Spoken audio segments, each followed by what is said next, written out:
Hello Blender folks, welcome and welcome back to this new day of rigging in Blender. Organic rigging to be more specific. And hold on, let me oh no, I need to add that add-on for Firefox, actually an extension. I forgot about it. I have to research it on the chat, unless my Russian friend tells me, reminds me what this is. Alright, so music soundtrack here. Yeah, I'm sorry for repeating always the same looping around us, because I'm a bit afraid of the copyright stuff, so that's why I always put the reference to the original, and I don't pick any music I would like to, unfortunately. So I get something that I think will not cause any issues. It's just a live streaming and whatever. Game music, Mass Effect, very cool RPG game, old school already. Not so old, but yeah, I played Mass Effect 1, cool, very inspiring, especially if you like CG. There's also a very interesting critique on the game, the characters, the universe. It's very, I think it's a very progressive story, but yeah, it's still just mythic stuff like heroes saving the world. But it was very well done for the times. I think it has good. And the characters are well built, the dialogues are incredible. Sorry if you're not into games, but yeah, that's the soundtrack. As you see, I like it, so otherwise I wouldn't be selecting it. Okay, more ambience, background music, of course, right? Anyways, let's go back here. Let's see if everything is set, because things seems to be a bit chaotic here. So the transmission, my to-do list, this to simplify my updates. So I'm streaming two stuff at the same time with, I have two streaming projects currently. It's melt rigging, which is what we're going to do now, and there is this low poly modeling of a new character, well, not so new for me, but yeah, a different character from the one that is here, Dorothy. And yes, so I've been researching a bit more into mount rigging tutorials. There's a lot that I don't know, but because I'm trying to do it with bendy bones, there are many things that I need to revise. So here I've thought that my conception about not the fact that it's a single bone for a mirrored mesh, but or symmetric mesh, but the problem here is this starting curve. It is just too much, and actually maybe this is not required at all. So I'm going to remake these things, and so first I cannot rotate them in sync. So what I'm going to do is like try to find a proper, I want to simplify these rotations, right? Just get them like very, so let's see the rolls. This is a roll thing, right? So R, Y, actually R, Y, Y, local Y. No, it's sorry, it's not that. It's Control R for roll. Then okay, no, it's not roll what I want. I want rotation on its z-axis. I think it is. Yes, rotation on its z-axis. So let's take a top view here, and then it will be rotation on z-axis, right? But on local z, global z, no, local z. So they are, this bone is nearly aligned with world z-axis, right? So it should be similar, but we don't want similar. So we want exact because we can. So instead, it's R Z Z. So you see that here it's changed R rotation. Look at that part, the top left corner. I hope there is vision. So not global but local. All right. The roll seems strange, so for some reason. Oh, I see that we also can see here that the... Oh no, this I set on purpose. It's in the middle. This is why this joint doesn't match this nor this. Okay. I've put this bone exactly in the center of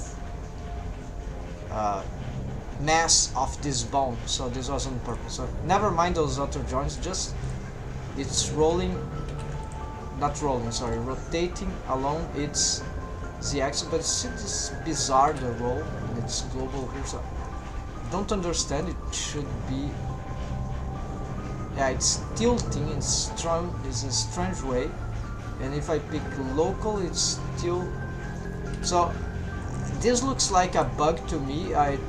Now it's good. Okay, so rotate on normal. That's what I want. So let's solve this immediately. So here we see that this is the Z rotation of this bone, but I don't see the rotation like here. So this doesn't... Okay, hold on. Let's make some vision in here. Forgot. And the chat should be displaying here. Alright, now it's good. Always have to set. So we don't know the rotation here because here's a different panels that appear. It will be different if we have here, because this is local stuff, local spaces. So local coordinates for these bones. While these on edit mode, these are world space coordinates. So these are just positions, there's not rotation. The only thing there is immediately relative to rotations is the roll, which is the y-axis rotation. So this is not what we need. This is why we need to use normal here. Well, maybe not, but okay, then we make this rotation here, this accurate rotation. I just need something like this, and then for the other, looks like perfectly symmetrical unless it's pointing on the wrong direction. So is this bone... yes, this bone is... So what we do, we keep this and rotate on the axis, but we do a 180, and as we see, this, because they are symmetric bones, this doesn't work. So instead, we're gonna have to do this thing. We are gonna rename this, and now they are non-symmetric, and now I can de-rotate this stuff, always on, of course. Then we see there is some... okay, so now we know it's just rotate. Okay, now we should... Okay, so now I have a big trouble here because I cannot get numerical value to be like this at 1800. I have to manually visualize that because if I do RZ 180, you see that it's false. You see that the bone is completely wrong, so it's false information. And it says along normal Z, so I don't know what Blender is doing here. Global Z also is not the case, and there's no other Z here except this one, which also fails. So there's no other option there.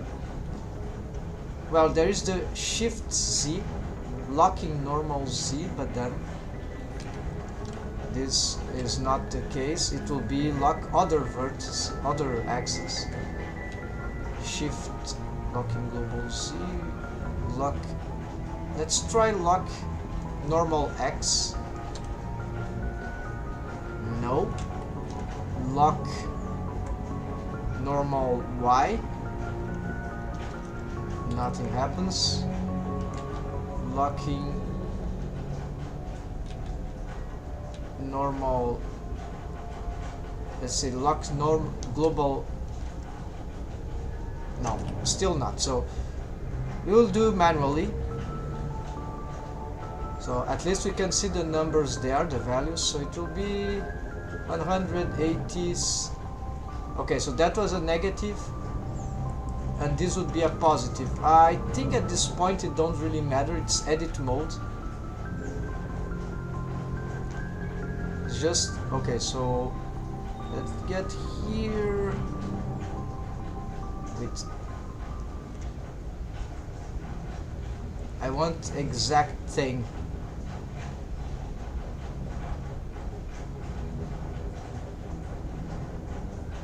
Okay, so you see that the bone tilts at some point. This is a bit crazy what's happening there, but why this has to be so difficult? Okay, got it. I think I got it, but now, and it doesn't work. No, it doesn't. It actually, okay, the bone is displaced, so what we're gonna do, maybe, yeah, maybe we have to recreate these bones anyway. So let's, if this is the center of mass, we're gonna bring this bone to that place. Selection to cursor, but selection to active, no. Okay, so this is, I need to snap this at some place. Okay, I got the idea. So let's do it as different.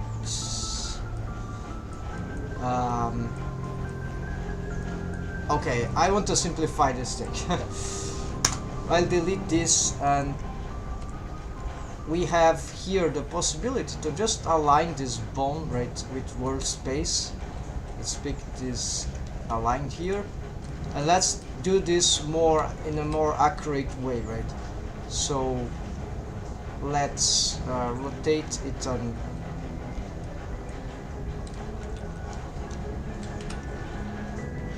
So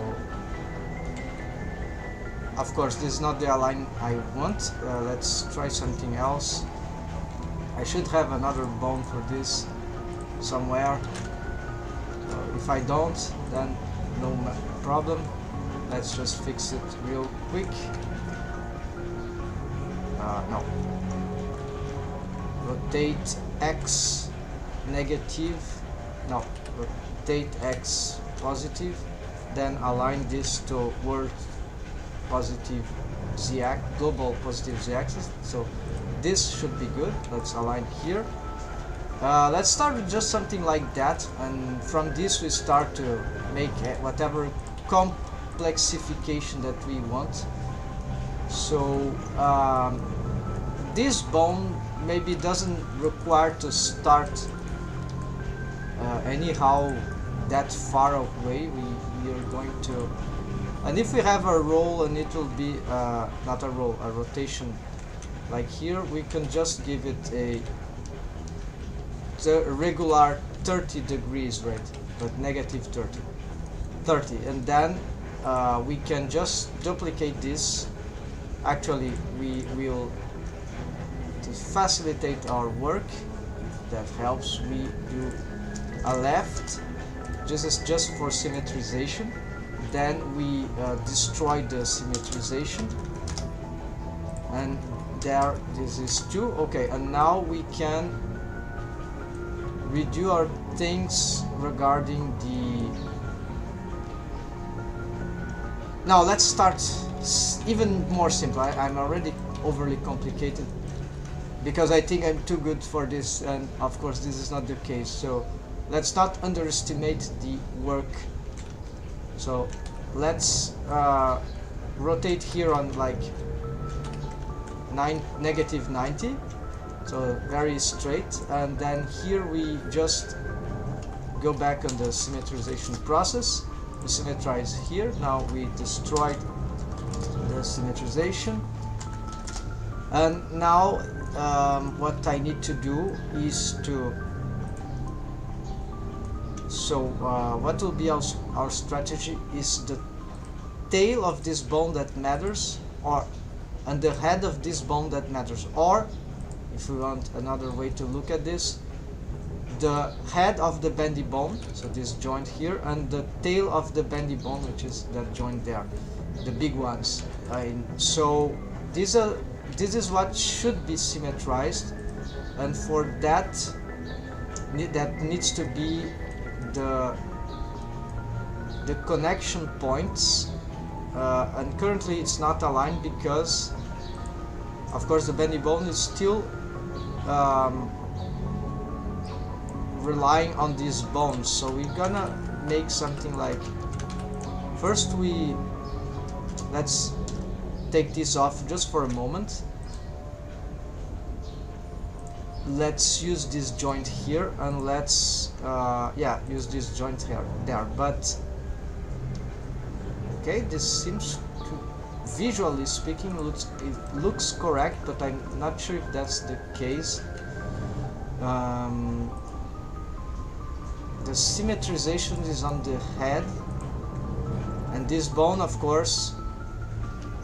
Okay, this is accurate, so intuitively I got it wrong, because this bone now is pointing in this direction and this bone is pointing in this direction. You see the axis gizmos there, here and here. So they are symmetric, they are oriented symmetrically, but this is wrong for this case. Actually this should be flipped, so I use this Alt F switch direction, which is a dangerous one. It destroys parenting. It cannot be used like in any circumstance. Sometimes it's very important, very useful. Sometimes you cannot do it. We need to make readjustments. Okay, now that I did that, that joint stays in place, so that's great. Now we can have a good connection. But there's another problem, is that the head of these bones, yes, the other problem is to fix by just doing this. So we'll be picking the control bones from, pivoting them from this pivoting point, and not from the head of the tip bones, the handle bones, because then they would be asymmetric. I'm not exactly sure in terms of the transforms on the bendy bone and on the mesh, if that change of pivoting point thanks to these bones makes any difference. But at least we have tried, and I like how this is set up. So, but it's a bit difficult to find out the truth. I believe it should work, but maybe not. Maybe it's just accurate enough, but it's not totally. We might have a verdict. For example, in the case we start to deform the mesh with this contraption, and that we see that the mesh doesn't deform very symmetrically, but maybe we don't even realize it, and there are just tiny, very tiny asymmetries, and of course that will be bad. But if we don't perceive it, probably the viewers won't also perceive it. So of course now we have probably a lot of problems, like for example this, we need to change the target for the bendy bone, lost the target, the stretch to bone constraint. More than that, okay, there are issues here that, okay, no issues here. Let's just change this thing. These can certainly be smaller now. Something like that should be fine. And then the wave painting, of course, because it's not a symmetric one, we actually, it it's asymmetric, it should have both waves included now for the mouth interior region. So let's pick the mesh here, take off the mirror modifier for a while. Let's see the wave painting here. Okay, all the mesh is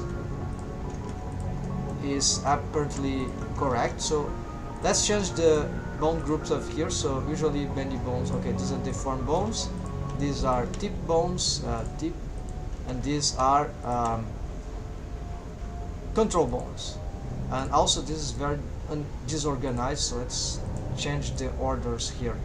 So okay, so and mechanism bones, they could be like here. So actually it's not how I'm ordering, but at least there's a hierarchy here. I mean, I order them differently here on the bone layers, but doesn't need to match here. Here's more like the master, main, control, tip, which are control too, name control, but handles, right? But I call them tip because I used to use this color for like fingers, and now I'm not sure if that would be the case. Now I'm just using this for handle bones, so let's change this thing. And mechanism, okay, those are usually bones that we don't touch immediately.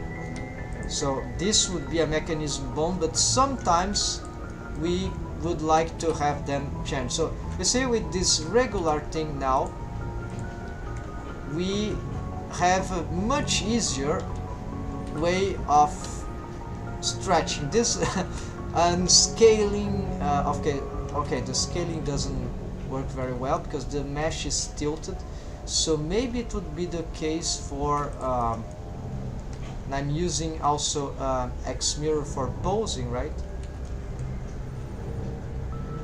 So how to improve these deforms? Maybe I need.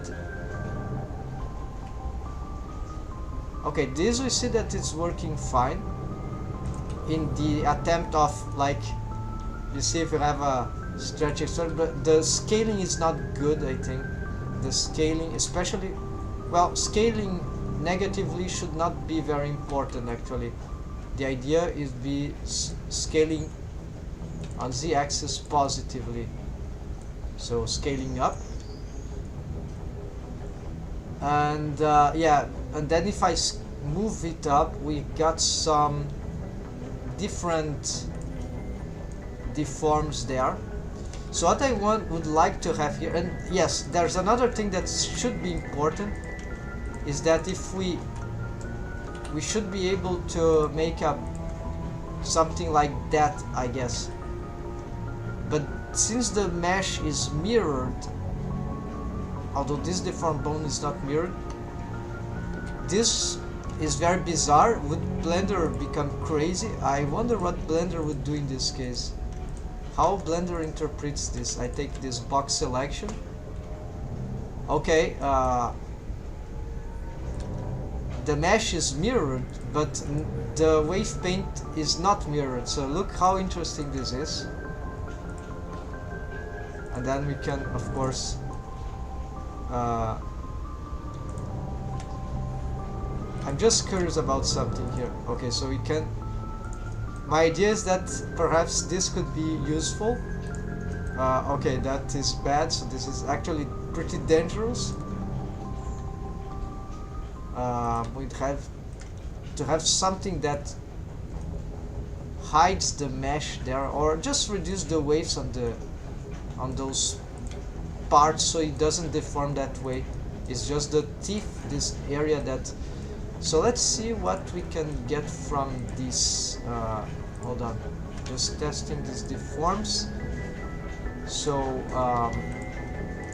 I would like to see with the rest of the mesh here. Lip top, yes. These are the. Okay, let's see if we can do anything interesting here.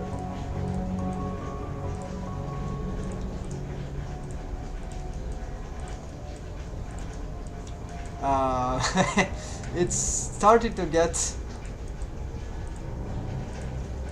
interesting indeed. So we have uh,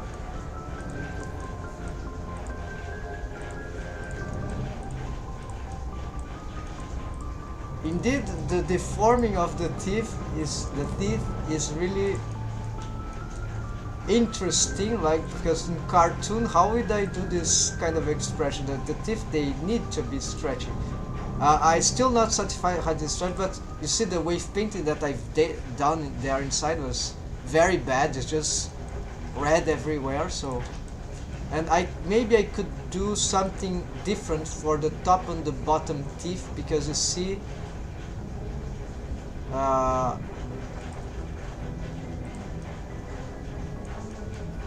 let's try to approach. Yeah, so maybe we should be doing some work here. Actually, I like the idea of giving more freedom to the animator to control the top and bottom teeth separately. So I start to improve on top of this idea. Of course, if we want to scale them simultaneously, we can. So this will be, this is one set of bones. Wow, we start to have great developments from that. I could do this system here with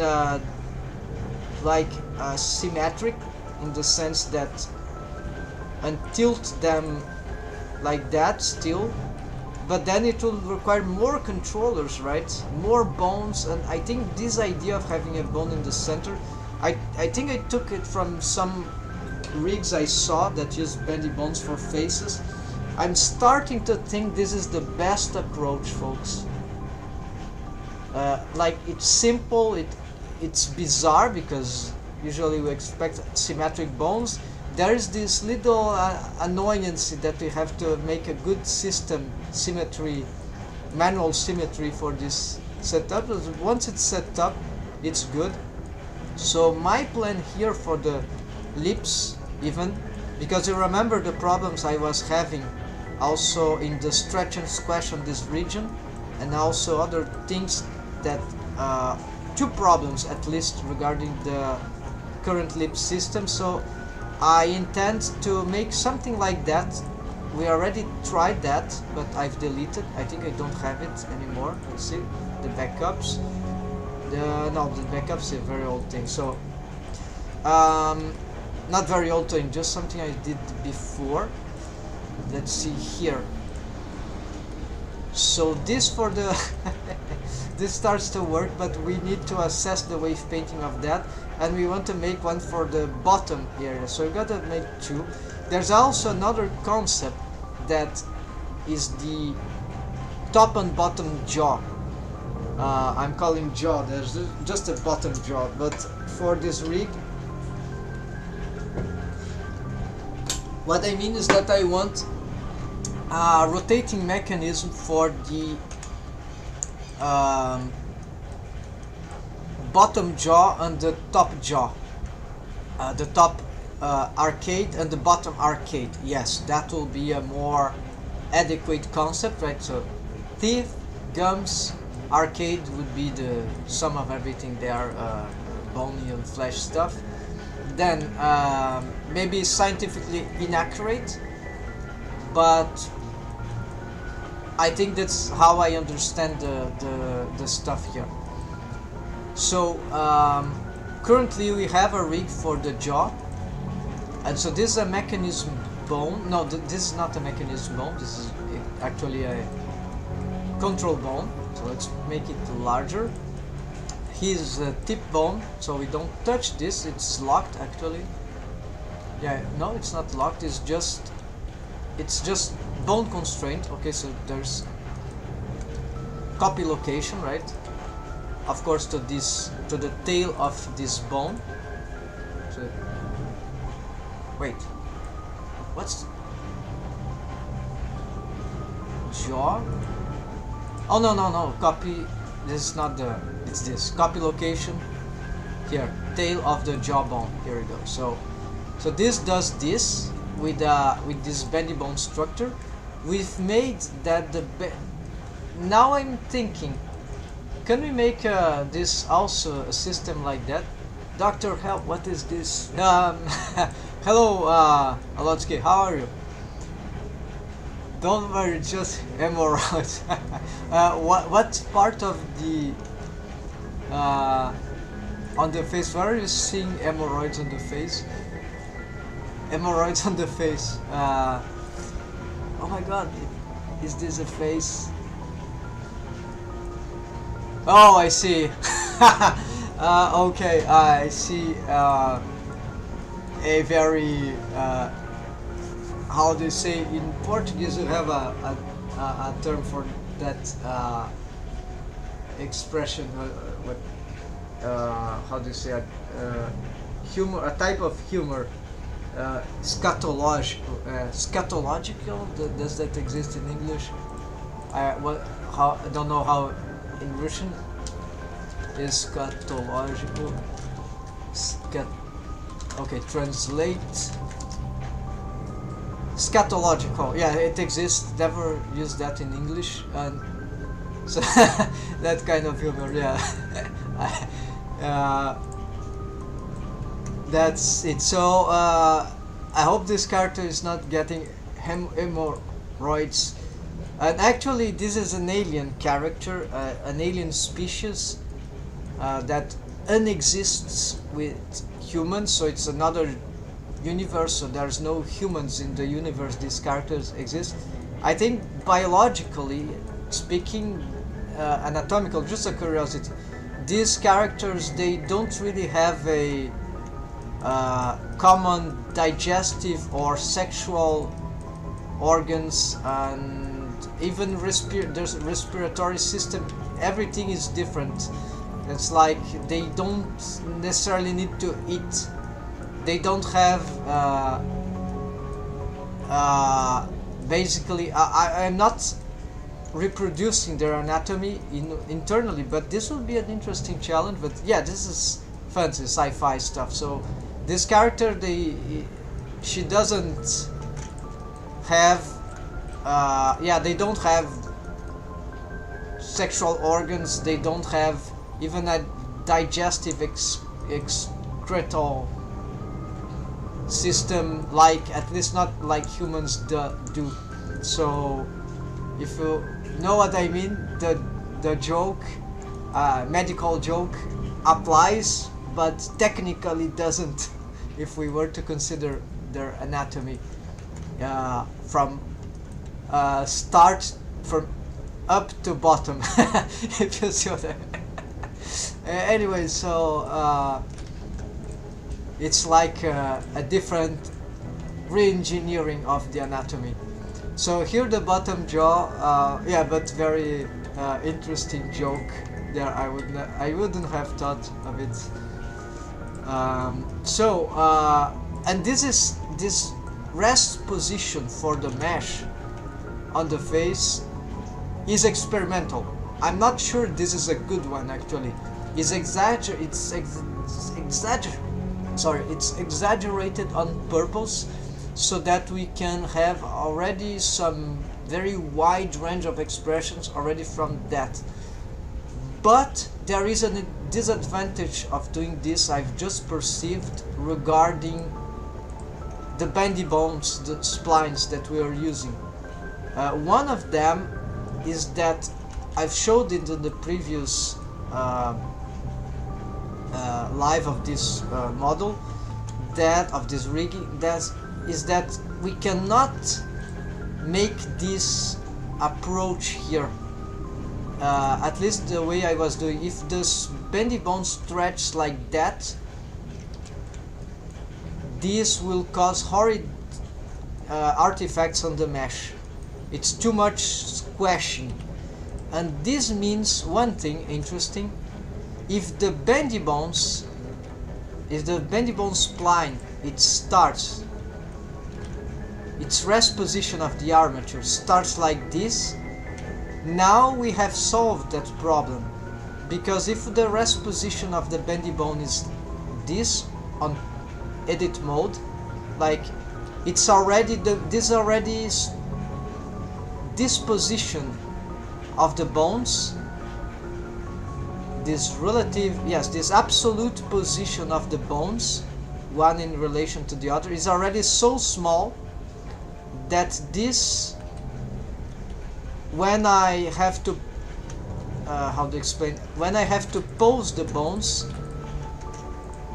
like this, I don't have to pose the bone like this because it's already start like this. I can stretch, but no need to squash more than that, because this would be this already the start point. So I won't risk, unless I want to make them really closed. They start like that. Imagine they start like that. I need to do that. No, I don't need to do that. Never. Would never need to do that. And even if I need to do that, it would take a lot more, perhaps, proximity to start to squashing like brutally. So the idea is that when we make a joint that needs stretch and squashing like that, it's dangerous to make it a rest position too wide, like I did here for this teeth bone, except that the purpose of this one is not to squash. If we squash, it would be just a little. It's more the purpose of stretching, so I think that's okay. And now, one thing that's interesting is to make some part of this symmetrical. What I mean is that at least the location, at least the at least the X location, though not the Z location. So this means that this should be symmetrical like this, asymmetrical like that, but this should be symmetrical. So as this goes this goes that. So maybe two copy locations. Hold on, I think I have another idea here. Yes, an extra bone here, which would be at the center. So this is stiff left and right, but we're gonna make another one that will be at the center of all this stuff. So let's select all these bones here, and let's do here a centralizing thing. No, yes, I have an extra bone here. I'll call it teeth. I could give it teeth center, but just teeth. So one is okay. This is already incorrect. Oh, I see. So this is not control. This could be main teeth. Main. Something is going wrong here. So okay, this one. Okay. No. Oh, there's the extra bones that I have somewhere back up, right? Okay, so let's do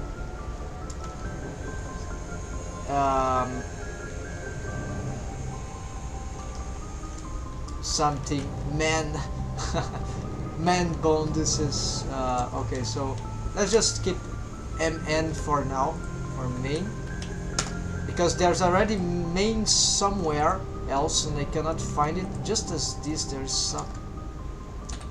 No, this is correct. 001, 002.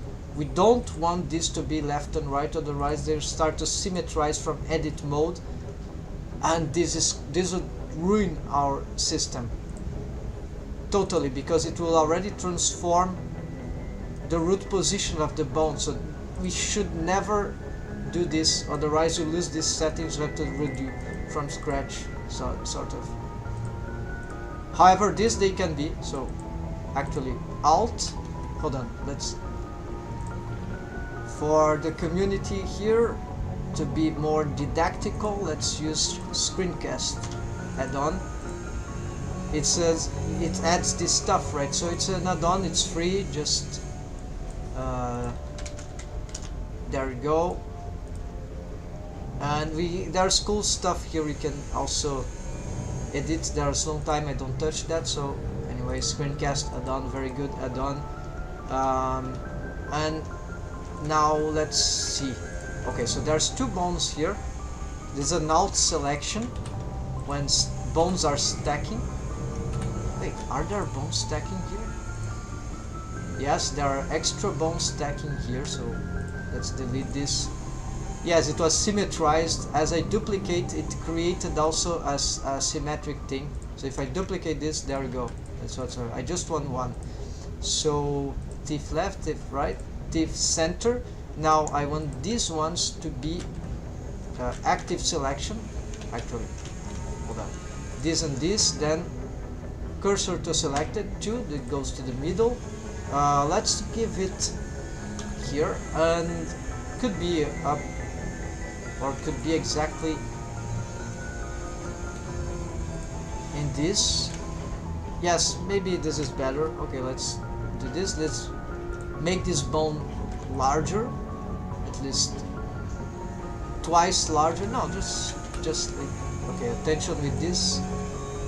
Okay, so that, then yeah, I'm not gonna touch this. Let's let it.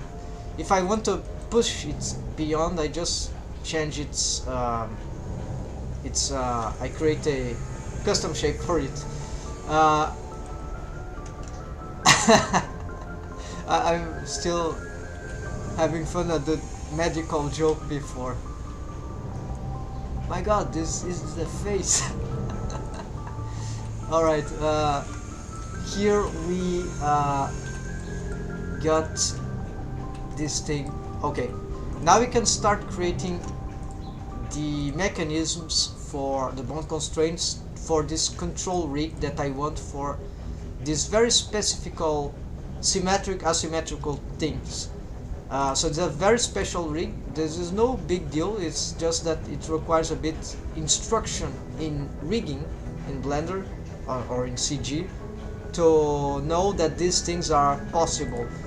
Probably many months ago I would struggle a lot to think about, conceive this rig possible, because I wasn't very good at rigging at that time.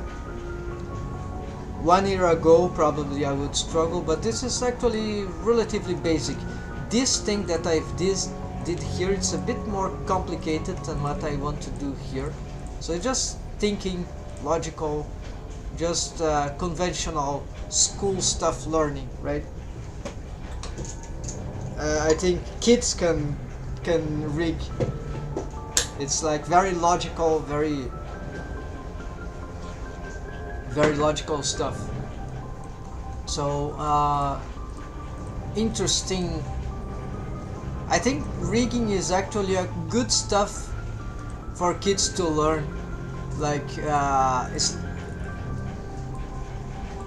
at one, yeah, the interesting concept, right?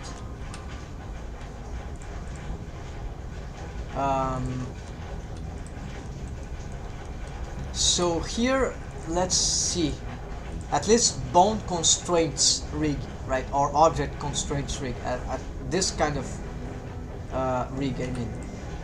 Let's see here. So we have this at the center, fine. Should we parent? No parent offset here. Here we did so that it simplifies this stuff, right? And it's a parent offset, by the way, so they are following that joint here, which is the head joint of the okay, so this can become okay, man. Alright, so starting the bond constraint. So for it to be symmetrical, we make a copy location here, but we are going to get this local space, and so we don't need to put it offset. So now this does that, right? If we scale, there's something here interesting. Oh no, this is dangerous, because if we copy scale, that's it. Copy scale, never use that bond constraint. So copy scale, this will be, you just if we don't have this, as I copy here, no location changes, right? So good.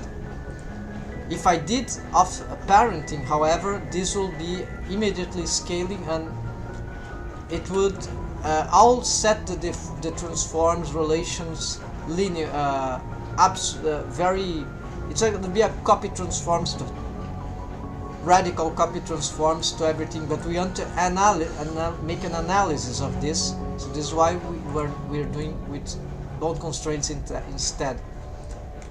Maybe there an easier way to do that, but here, okay, so copy scale, then this means that if I want to X scales these scales, maybe scaling is not good actually, because the bendy bones do scaling, so no, let's not use this.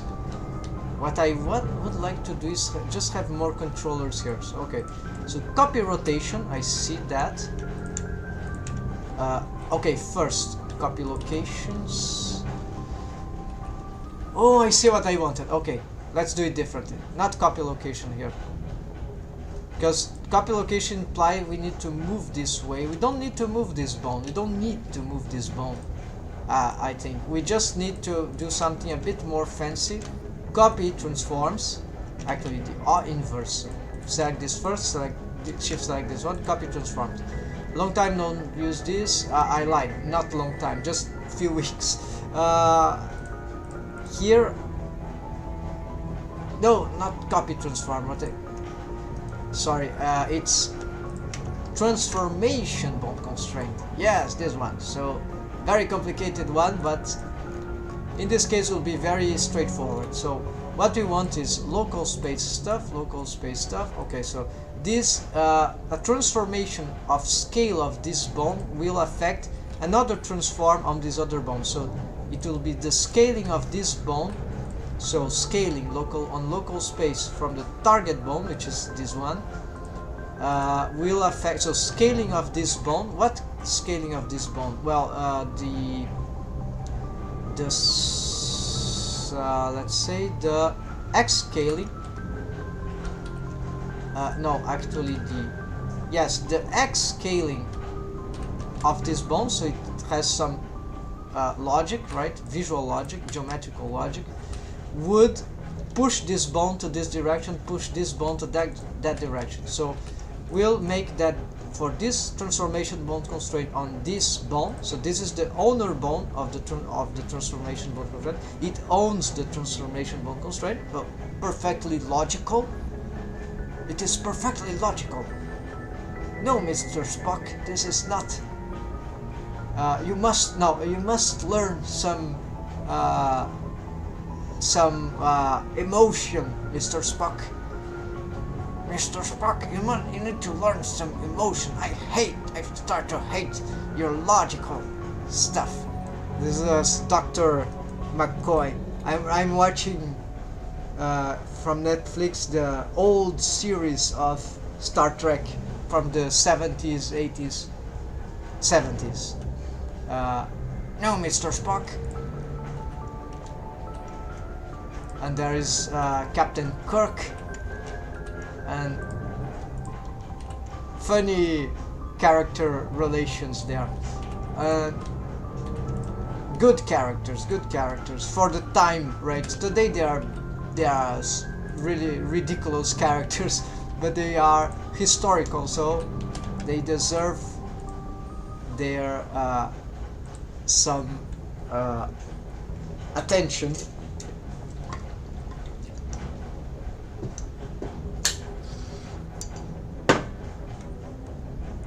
Okay, so here what I'm doing. Okay, let's continue with the transformation bone constraint.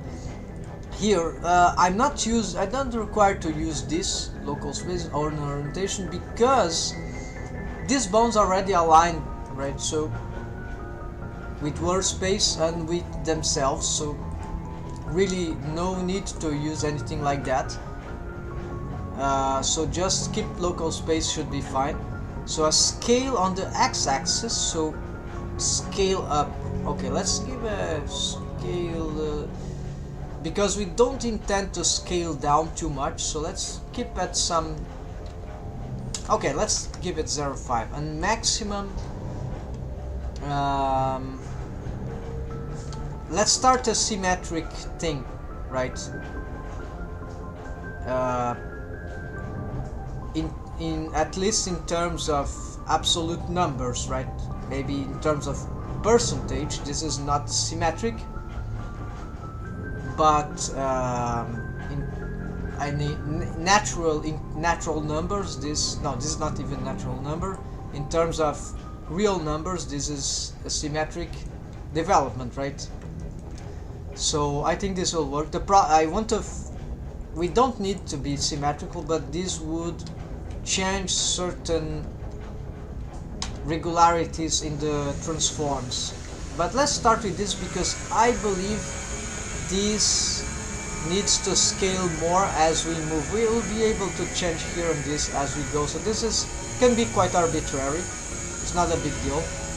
But here is the map from. So map from's how we scale x here. So if this bone scales, there's a limit of scaling, like when it starts at 1 scale, as soon as it gets its x-axis scale at lower than that, the bone constraint here stops affecting. Like we can keep scaling, but it won't on x-axis, but below that threshold, which is 0.5, below this, the bone constraint doesn't affect anymore the transforms. So this is the lower threshold, and a maximum threshold of scaling on the x-axis on local space for the target bone, which is here, which is this one. The maximum threshold would be here. So above this value 2.000, above this, no more affected map 2 stuff. So I'm setting the abstract, not abstract, here we can see in 3D viewport. I'm setting the abstract stuff, the whatever. I'm setting the map from stuff for scale, and then this will affect the location for this bone on the owner bone in local space. So it's the gizmos of these bones, which is aligned with the gizmos of this bone. So that's perfectly good for what I do. So this is why I decided not to rotate those bones, despite the orientation of the mesh. So maybe this is a problem. We'll find that later, but according to the test we've made here, seems to work fine for the deforms. If it were aligned with the mesh, maybe it would be better, but we can easily assess, transform this, change this if we make some just tilt like that, then perhaps this could be good enough, right? We can test this later. This will affect the local space transforms, but then we can make some change here, perhaps on local space, and get this fixed, whatever. So here, now I want to affect this only affect the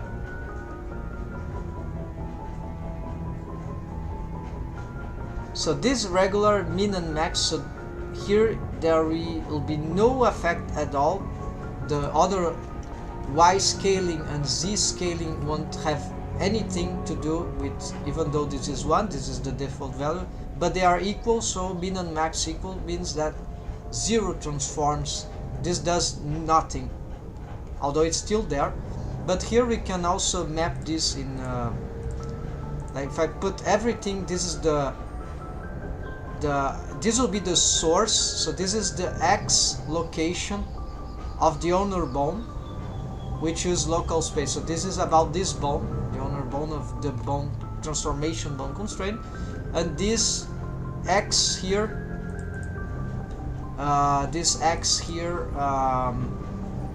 okay, so as I put everything x here, that means that all these x, y, z, they tell source axis, but this is confusing. I think this is more like the source, because I believe this, for me, this is source stuff, map from. It takes the scale from this bone, the source, let's say, and it affects in a range of transforms that happens here. There's a range here, minimum and max, will affect in a in a proportional way a range of transforms like here.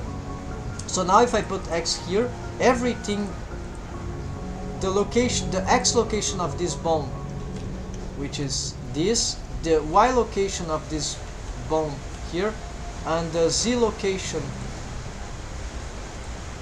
of this bone, whatever, all locations refer to this, but they are zero, so it's like nothing happens.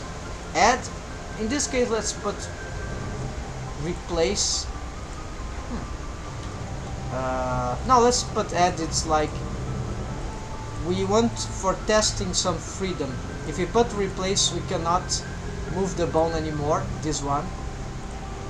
If we put add, this will be still free to, it will just add those transforms to the bone, but we will still be free to move. So now I don't want these things for now, just the x-axis of this bone. So this stuff here, this motion here, so a minimum and a maximum. So here what's happening is that, yeah, so this is the problem of having this asymmetric, because it needs to adapt this range of values, this difference, it needs to adapt to this difference. And so if they are asymmetric, they need to compensate. It's hard to explain, but yeah, it's just this, it's proportional. So in this case,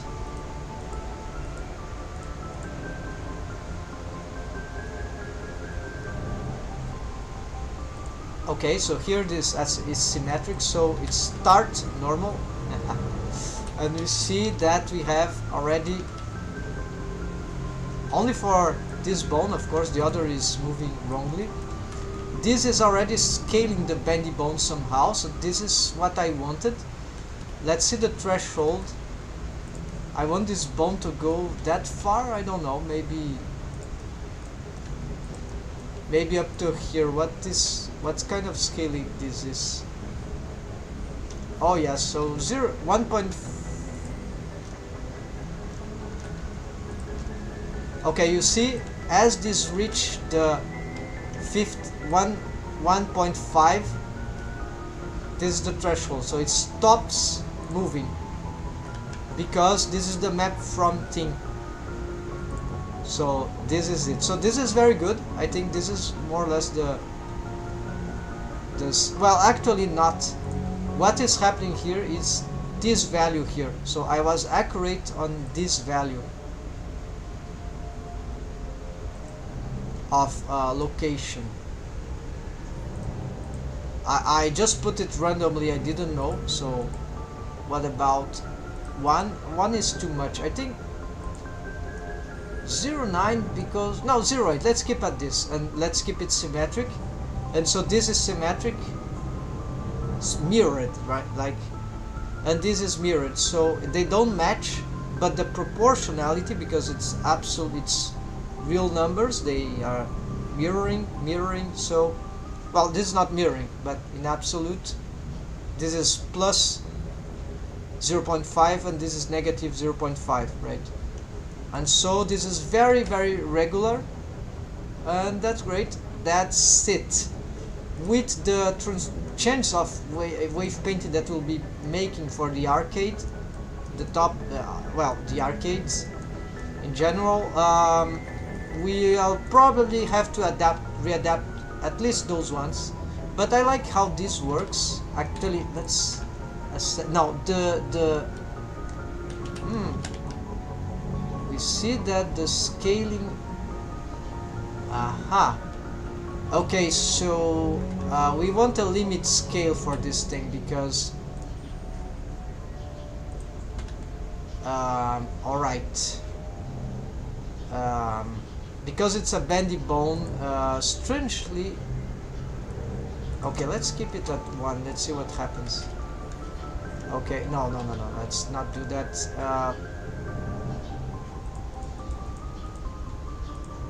Limit scale, this is always complicated to use, right? So yeah, I remember this is problematic in Blender, so let's do a limit scale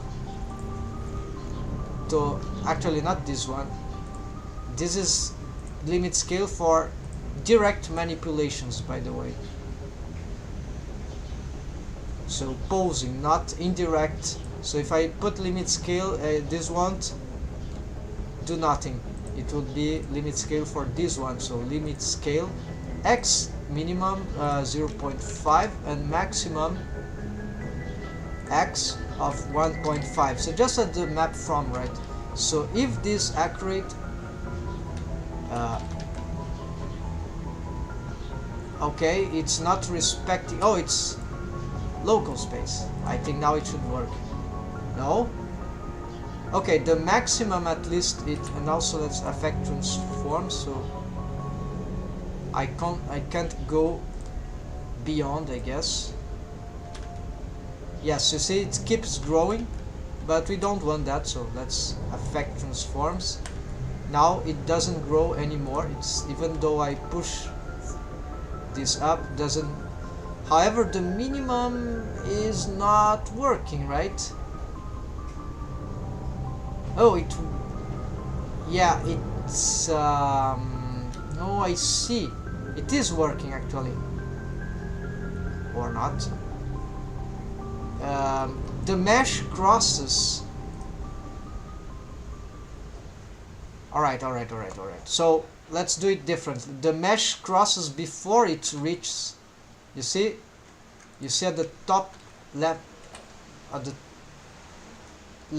top left corner, the scale 0.5.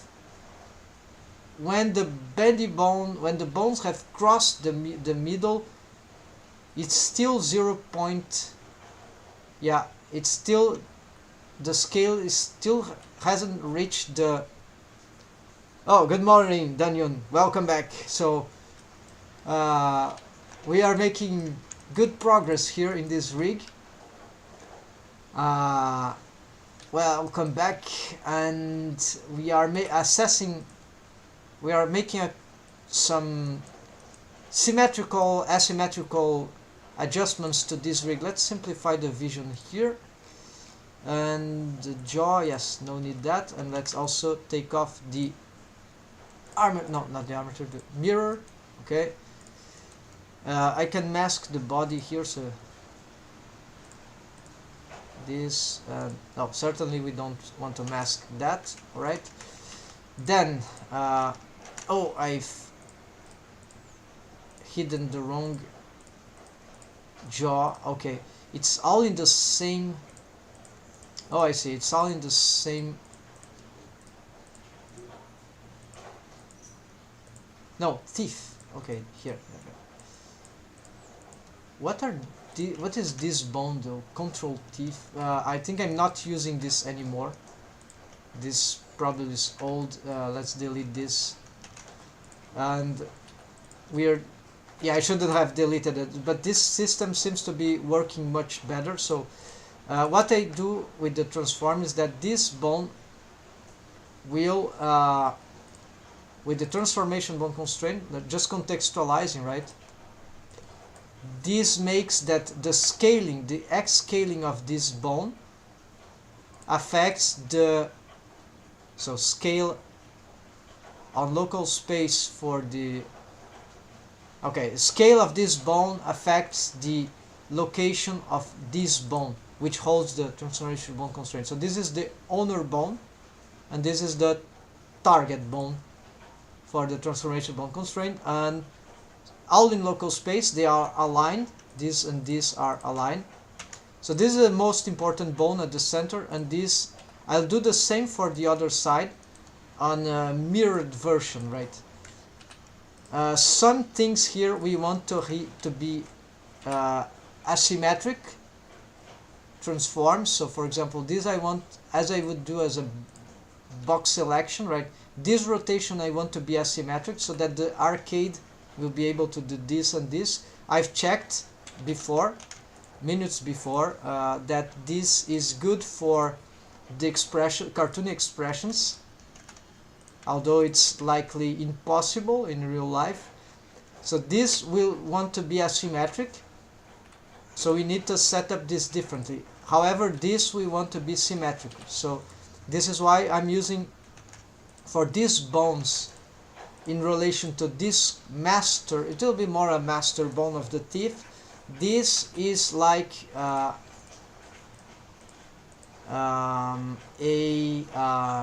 do you say, yeah, so this is why we don't use parenting for this, offset parenting. Otherwise, for this to this, offset, keep offset, because this would be too rigid, and we want some stuff to be symmetrical and other things to be asymmetrical. And I made this bendy bone spline regular, right, instead of making it so it would be much easier to set those transforms. And then if we want it to be aligned with the mesh, this spline here, then we can make adjustments later for that and test and assess what is best regarding the mesh deforms. But currently, regarding the setup of the control rig and the mechanism rig, having it regular like this is much more solid, much easier to set up, and so this is much better. And this is why I've made, I still have the older thing, I was deleting them, no, not this, I think I've deleted, yeah, because we don't see, yeah, I think I have deleted, so okay, never mind. If I have an older version, but you must remember, this was like this, and this was like this, just the right, and that was very bad because the curve was too large already from start. It was crazy. This is good, and it already makes the stretching that we want. Okay, so we can pose this as oh no, we can't. These bendy bones are not regular in, these are left and right, but these aren't left and right because the bendy bone has an orientation. So I've set this in a very special way to make this contraption possible. Yes, I was doing this, and I believe this setup is better to have two splines, although it requires a special case of setting some asymmetric skeleton stuff, right? Bone stuff on the armature, in the armature object. Okay, so let's go back to here. We got it, right? This is no big deal for me. Transformation bone constraint is a complicated bone constraints. There are plenty of use. It's used for, it works like a driver, right? So we could use a driver instead, but I don't like driver.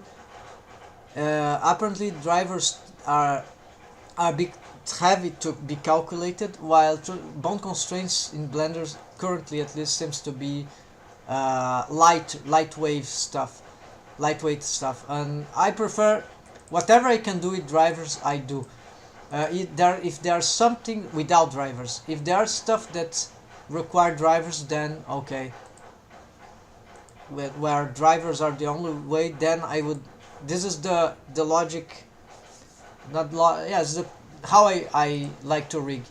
But drivers are very important nonetheless for special things.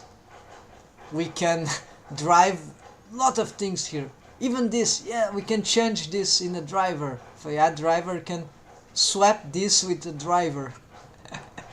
This is crazy in real time. So like I create a button bone, like a bone that is a switch bone that will switch, for example, or we can make a property switch here, but it could be controlled by a bone, and then this will drive a switch here. This is totally crazy in the Blender UI. These are the most crazy things that we can do in terms of UI in Blender, very easily actually. But setting up the driver for those switches is a bit obscure. How we need to set the parameters here. This is scripting maths, a mix between mathematics and Python, I think. Invalid Python. Yeah, this is Python or Python expression. Okay, so yeah, coding, right? Oh no, what's happened? I've added drive. Okay. Some bugged out. Oh, I see. It add driver to everything there because it can. It's just not. This is a whole block. Let's do it again. Okay, you see, it's a whole block. So we just delete driver. Then this should be no. I've just destroyed my stuff. Okay. All right. Let's go back here. One reason why I dislike drivers, sometimes some strange stuff happens, and they are hard to track down later. They are not like bones that we find in the bone layers, so more abstract stuff. Alright, so now let's solve this. Okay, so there's this part. Let's go back on here and reapply this stuff. So here, I don't want this thing. This is too large. But then this minimum maybe is not required. So let's leave it at 0. So now apparently if I... Okay. Rest position, rest pose. We don't see any change. I mean, rest position, rest pose. So you see that the mesh is moving because of other eyes rig. So don't mind this tweak there. But here you see the bones are exactly in place. So rest position for the armature object, rest pose for the armature. Yes, the bones. And also for the mesh here we don't see any, but it's the bones that we matter here. So this toggle here allows us to see if anything here are changing, and no, nothing is changed. So this is good start, but then there's no scaling down, and so this is not good. It's just scaling up to that. Okay, that's good. The scaling up is good, and the scaling up it's this value here. Actually, sorry, not the scaling.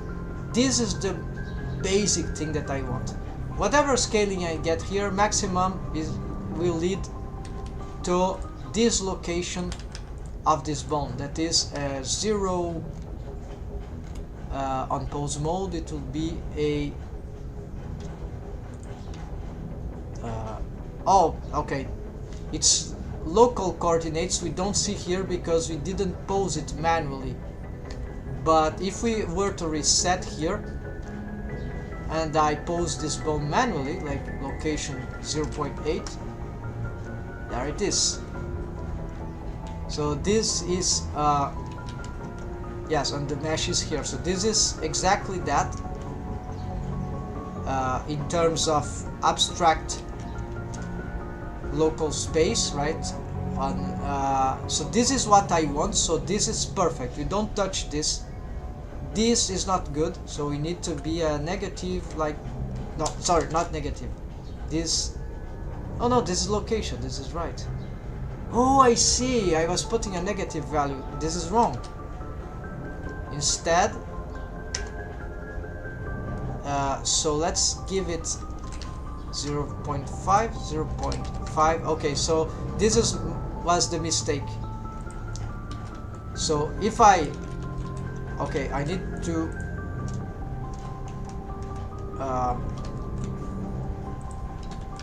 okay, so something is wrong here. Oh, of course. No, this can be negative, yes. Because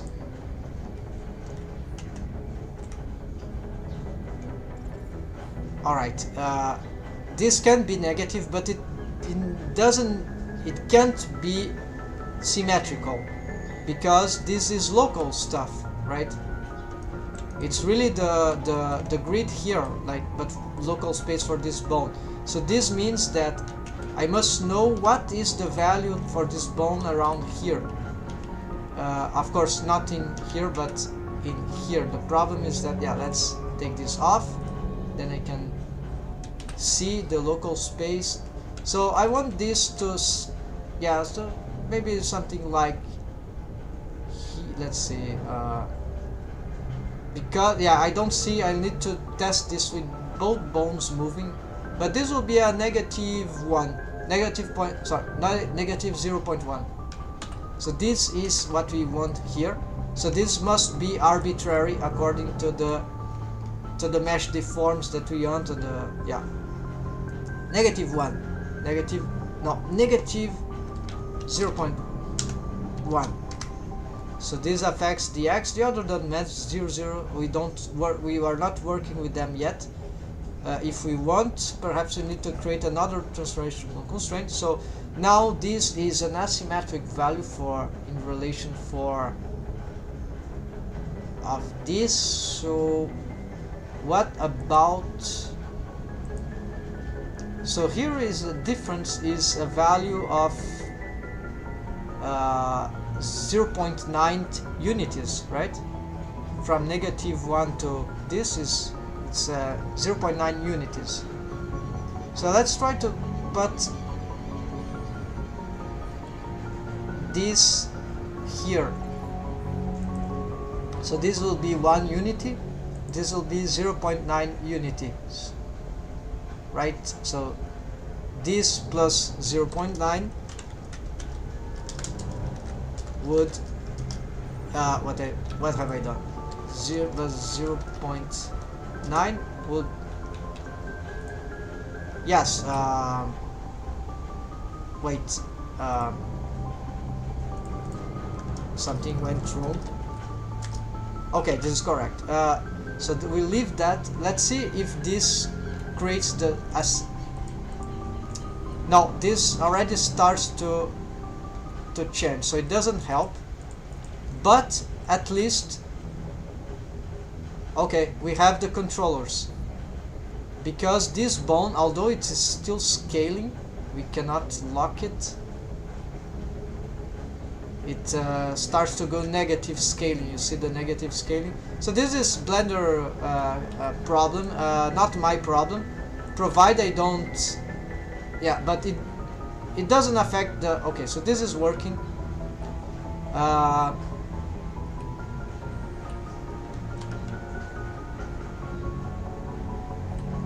That's doing what is supposed to do, except we need to assess the starting position of how this affects, right? We don't want this bone to scale, to already start moving, so we need to find out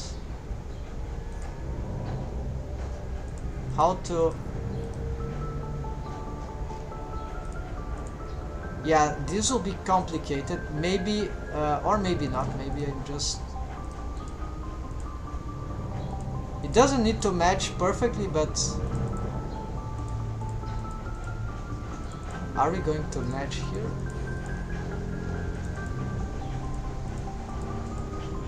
With this kind of unities?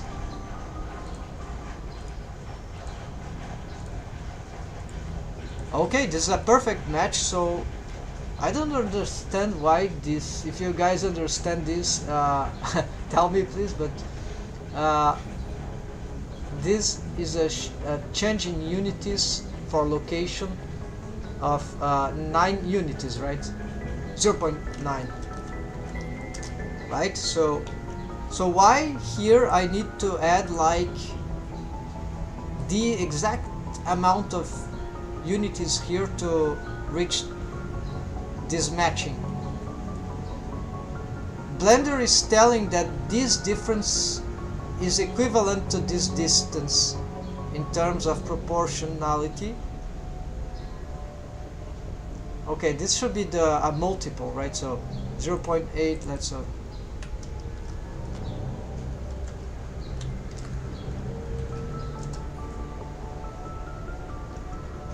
and again 0.8. No.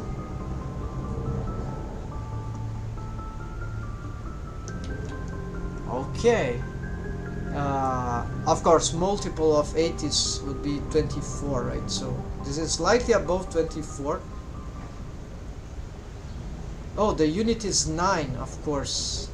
So plus 1.8. There it is. It's double this unit. So it's perfectly regular, but I do not understand why this requires to be double. Pretty interesting though. So we can match this, but how does that work now? This means that scaling this, okay, enable this, scaling this down just 0.8, this is the minimum threshold, we'll bring it here, and then, oh, now I have to reassess the location here, so apparently I have to double this. So if it is, so it's 0.8 plus 0.9, 1.7. Okay, that would be, but then I think I lose the start position is compromised. Yeah, so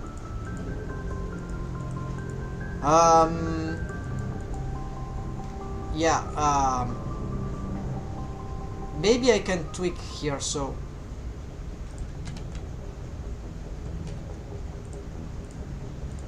this is the problem when we have to make this asymmetric. Then we have to, if it was all symmetric, but then how we would make this thing, right? This must be arbitrary, while this, well, they have their own arbitrarities. In this case it's simpler, but there are cases where this must be arbitrary in relation to the mesh, so it will necessarily be asymmetrical, non-mirrored values, and then this, so in this case we are working sort of from here to this and not from here to this, so this is more important, and this we do whatever later on.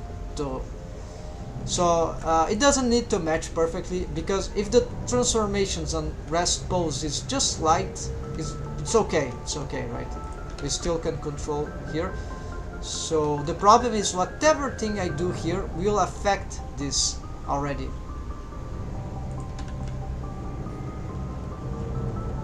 Strangely enough,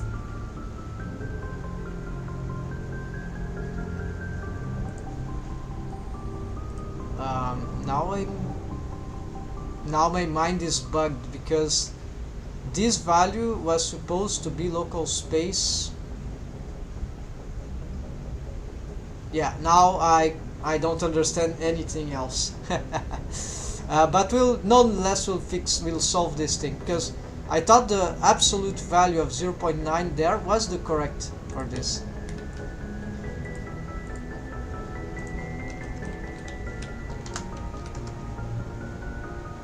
I think it's doing this because it has to do with the bendy bone, with the mesh. So the scaling of this bone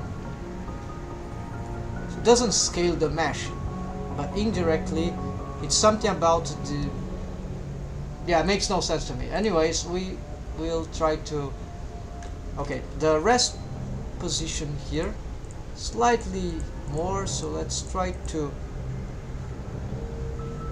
reduce the minimum. If we reduce the minimum, and the problem is hard to find the exact, okay, reset. So this and this, okay, we were like that. Let's try to augment the maximum. All right.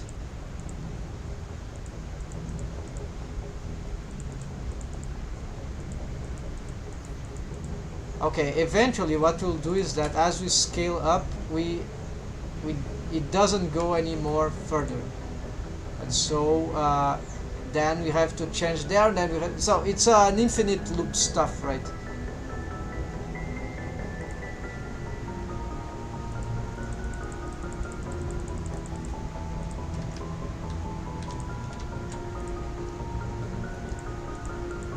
So maybe I just need to accept those settings, and then we derive whatever we can from so okay, now it's not working enough, so this need, oh yes, because it's 1.7 here. Alright, so this is doing more or less what it needs, and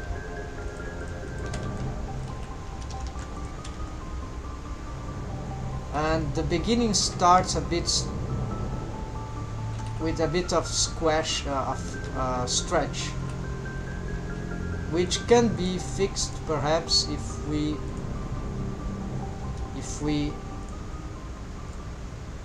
maybe augment just a little here.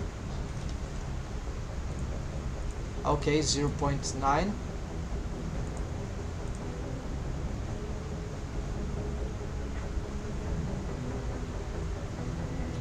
But does, okay, scale down fine, scale up still not good, so max not changing here. As soon as I move that,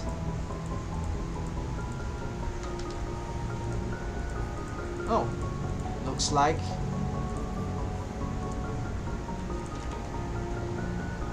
alright, sorry guys if this is too confused, but we're trying to get this right. So this is multiple of 9.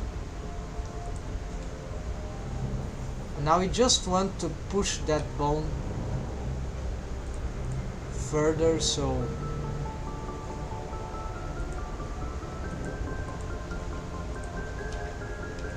and then of course this will change the, no, it's not changing the rest. Wow, so apparently now it is changing. So oh, of course, this is the wrong bone constraint, it's here. So, okay, we see that this changes here. This will continuously change this, and of course, but if we can just reduce the amount of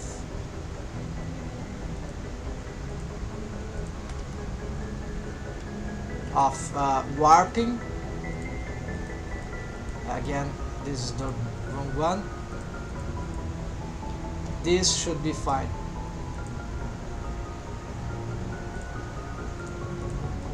Okay, so the bone needs to this rest position, rest pose, right, the equivalent to rest position. So this is what we want, and this is what it is giving.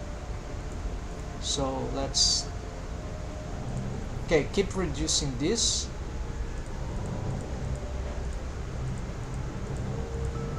We want that, okay, to be this match, okay, if, but then, oh, now it's working, alright. It would go beyond, but then we have this bone, right? So in the worst case scenario, we need to be more, at least we got this finally. Now let's go next. I want to symmetrize this, so this is good enough, right folks? This is great. So let's hide this because it takes too much space here, and I believe I will need to, so let's already copy here and just change the it's symmetrized, so it should do an inversion here. Yes, did it? Maybe it doesn't. Yeah, no, it's bad. It didn't know how to symmetrize this, strangely. Usually this thing is smart and knows how to, oh, of course I did it wrong. This is not the way to do. The way to do this is symmetrize the bone. There we go. Aha. Now, yes. We are getting this. Okay, it's this that matters. We can use the other scaling factors of this bone to control the rest, or we can just use the scaling and the rest is rotation, right? So we can lock, just lock limit scale of everything. I hidden the bone, exit. Oh, I've made it.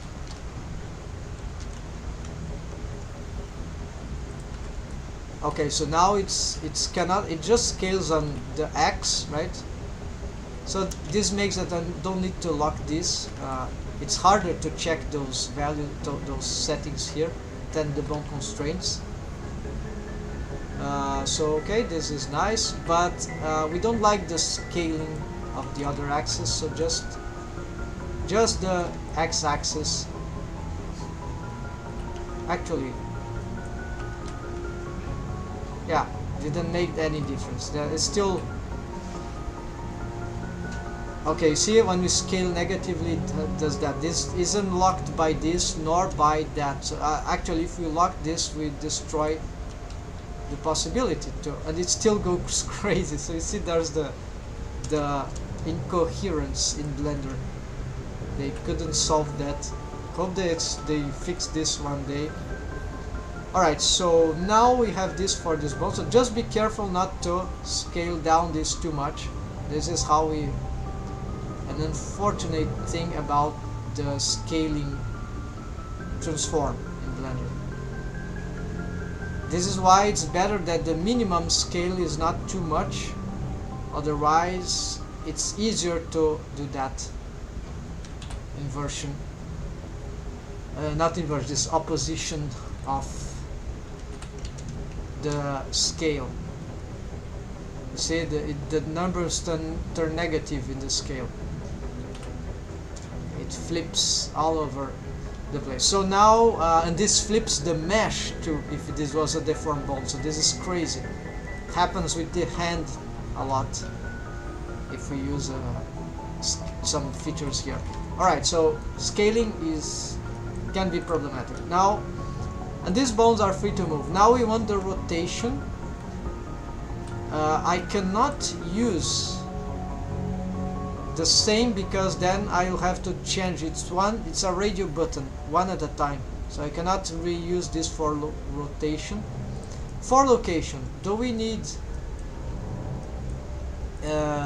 yes, we could make sort of a...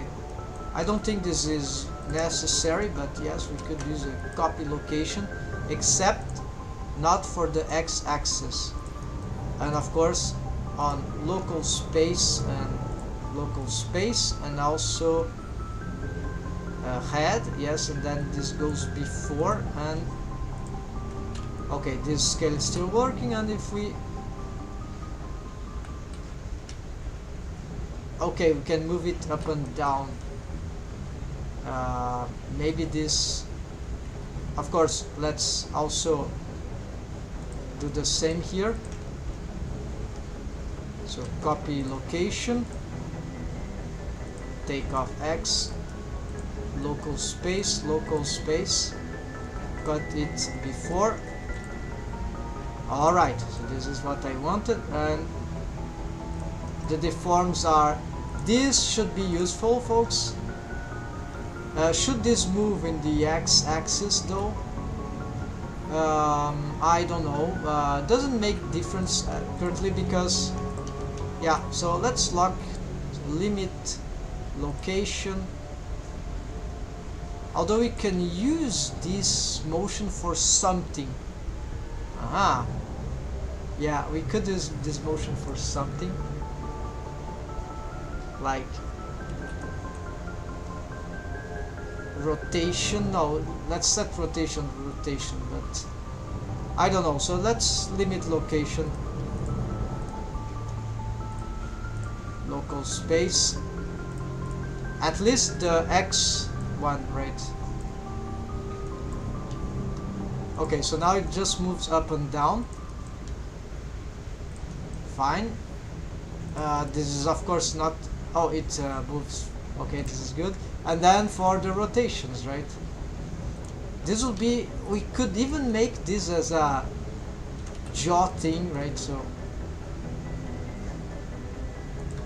this is getting interesting, folks. I'm liking how this rig is, okay, the rotation, but for the arcades, right? So this will be another transformation bone constraint, and we are going to see how we are going to, no, wrong one, it's from this to this transformation, okay?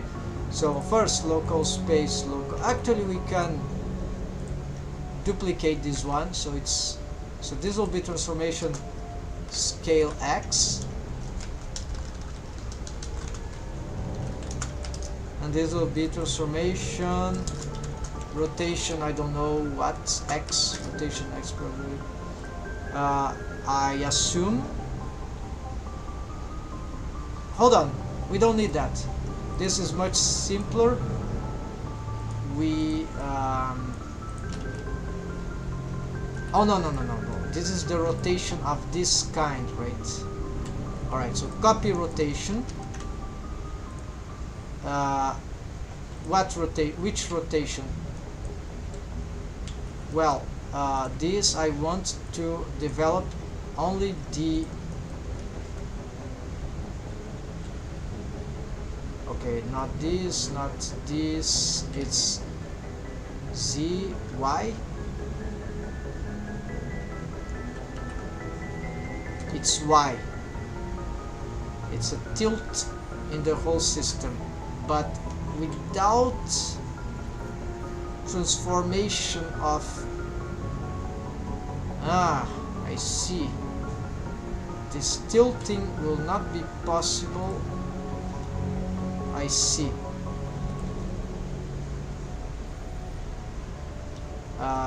Okay, there are many ways to do this. I'm thinking what would be the more economical one. Copy rotation is not enough. This will require to be something like, to be simpler, but a bit dangerous. A child of that takeoff scale. Let's take off location. Now actually we need location on local space, but it's like an offset parenting, I think. Yeah, set inverse, that this makes this thing, and we'll do the same for the other, but yeah, I don't have negative here. Okay, so let's see. Okay, this is bad. So no. The problem is I take off the Z location, or is it Z rotation? Okay, it's the Z rotation. Okay, take off Z rotation. What about the Y?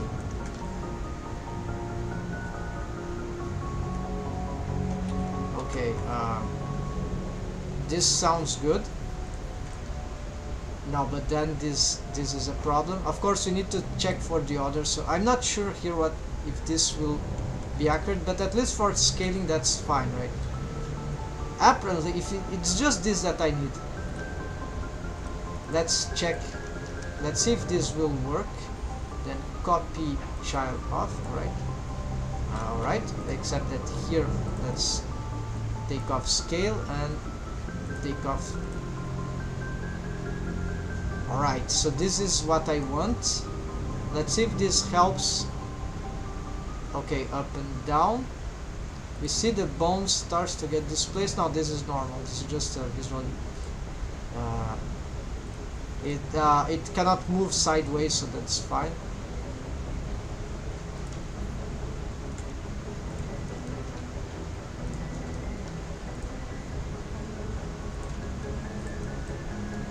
Alright, I never seen this rig before, so this is kind of sort of an invention.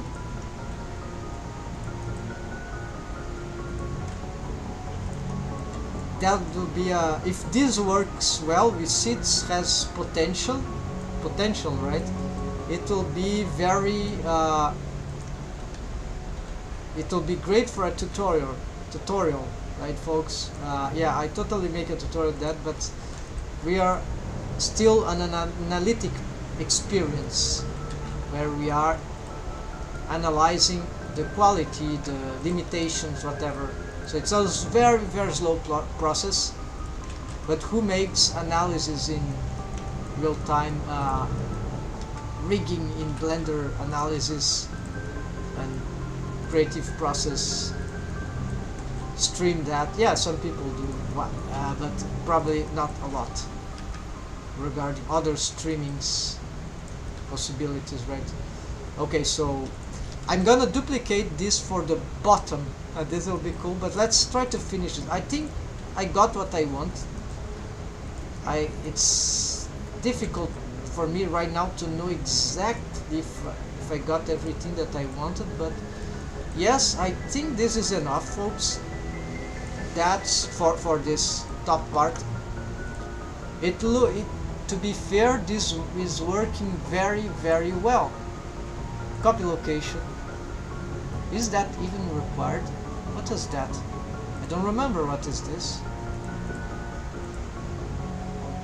Maybe this is a excessive stuff, redundant stuff, because this is already doing. I see some change there, of course, because we copy X, Y, and Z. Well, I have already this, so yeah, so it was redundant after all. The child of is much better, right? It does everything all at once, so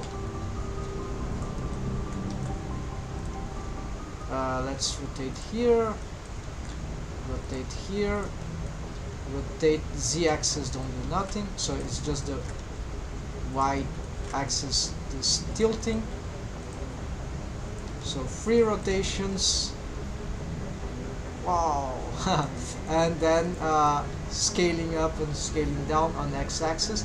We could make also a scale, this system for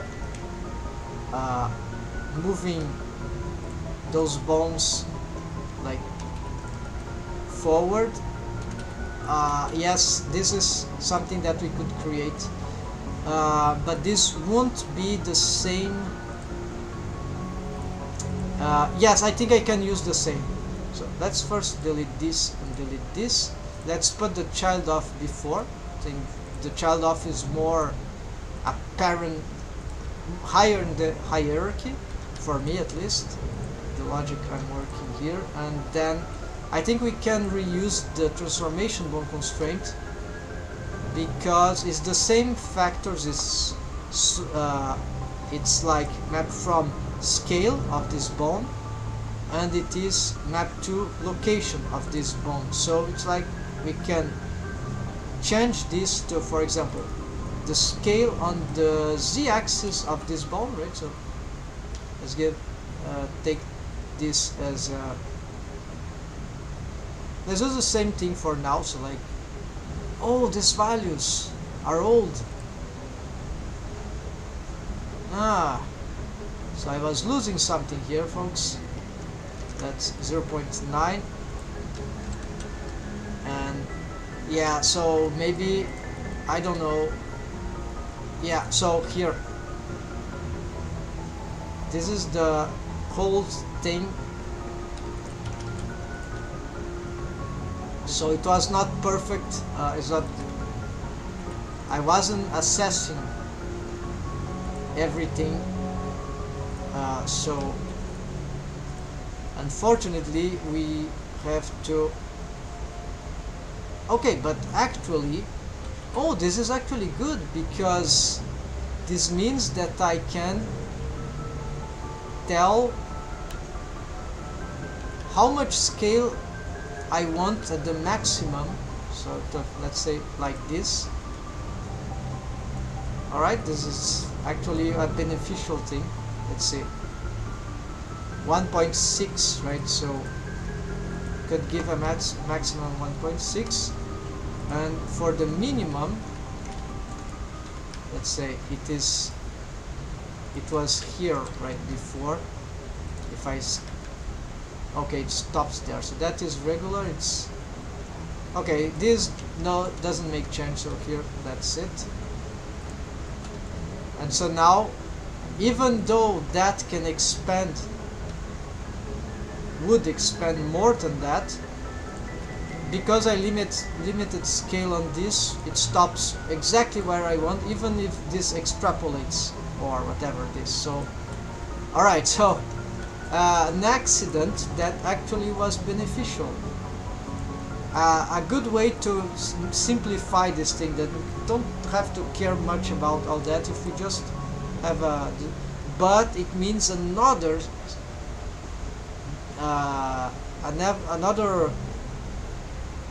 dimension of complexity, another level, right?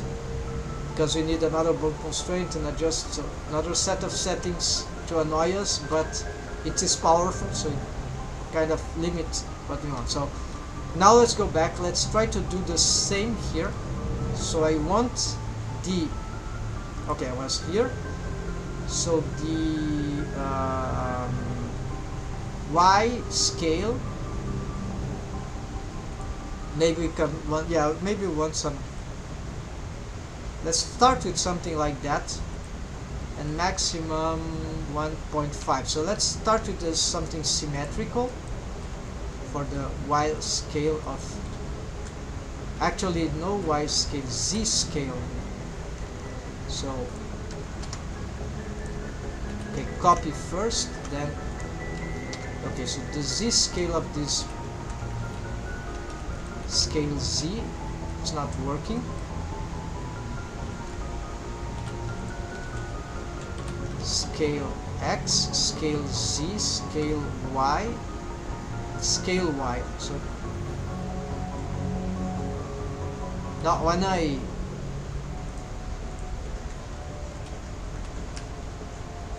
okay, it's strange, but it's a world space thing. Okay, I'm global, that's why. So scale Y, if I actually did scale Y, then it's local, then it's locked. So I don't know how to best control this scaling, but usually we let it global, but it's false information, right? So I wanted Z, so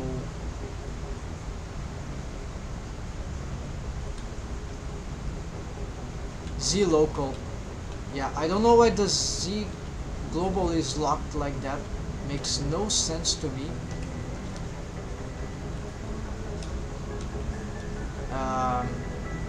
Oh yes, because the Y is locked. No. Okay, so this is really annoying. Maybe we should, but this will be very confusing if I keep this Y-axis. Yeah, let's it's just an axis, right? So but logically I want the Z-axis.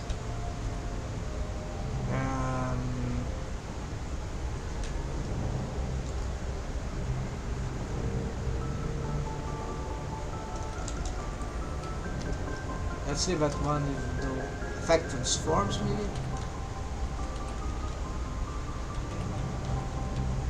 Because when we do here on global, we see that the bone scales on its Z-axis, but when I just do global Z, it insists to go on the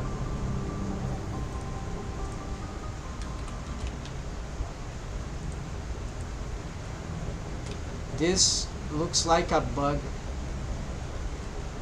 Of course, when I'm on local here, it works. So, okay, let's skip at Z. I want something regular stuff going on. So, let's go back here and to the transformation bone constraint scale. Z local space, then we want that the Z here location of these bones are affected, so it's this Z from here. Now it's enabled, so let's put here the values that we had from this scaling. So 0.5 and min 0.5, max 1.5. Then this is affecting this because of here x refers to this, and this refers to this because we have this, and this is nothing. Could do that, but then it will enable something. Yeah, let's keep that, even though we don't touch this, we don't use this for now. It's just this. So how this will scale? Let's leave it a local so it will be simpler to. And also let's lock the Y because yeah, it will be easier to manipulate, to visualize the good axes that are moving, to not get interference. Now, visual interference here. Okay, let's try to get like start with some very symmetric stuff. So 0.5 and of course this. Okay, no, the rest pose is not affected. And now if we scale that on z-axis, it's already okay. It goes, what's that? Oh, that's the inversion, right? It's the warping stuff because it's scaling, so that's fine. So it's going too far, maybe not required, I think. So let's limit scale. Let's keep that same value, right, folks? I'm afraid it's perhaps too little. As yeah, we need to consider the other bone will be doing so. The morphs are not, the deform is not very accurate here, but at least if you look at this side, it should be good. So this is too much. Let's just leave at this, and here maybe this part, however, maybe it's better that it goes protrude. Let's see, on some possible exaggerations, right? Let's leave it. I think this will be too much, so that's fine. Let's keep it like that. And then these we have changed, but I don't know this. Okay, this sounds good enough for the back part. Then maximum scale is okay. So whatever maximum scale here will generate this stuff. Of course, you can always still rotate that. Okay, so then maybe that's too much, right? So even less. Here we'll leave this like that. It's just a small amount of positive scaling, 0.5 units. So here we won't have good understanding of this if we don't do this for both bones. So I think it's time to symmetrize. And now let's see. Okay, we have this. The tongue is not deforming on purpose, but maybe we should include it on the wave painting, but slightly. Okay, so this is working. Alright, we already know. This oh, the mesh doesn't something wrong happened. Oh, it's location. Something I got mistaken here.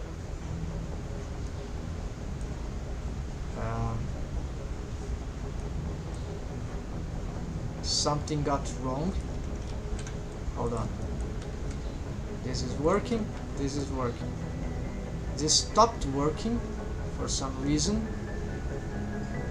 I think it has nothing to do with this. Oh, it has something to do with this. So apparently the settings that I've made for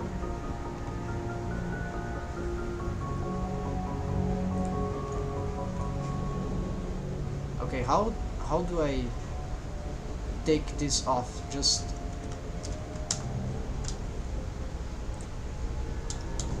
this for now. No, it's still a problem.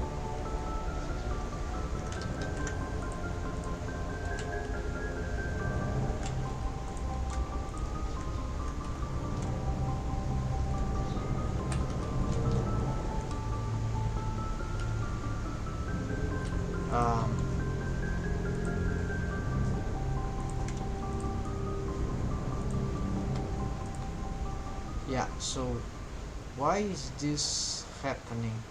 It's like it's stacking.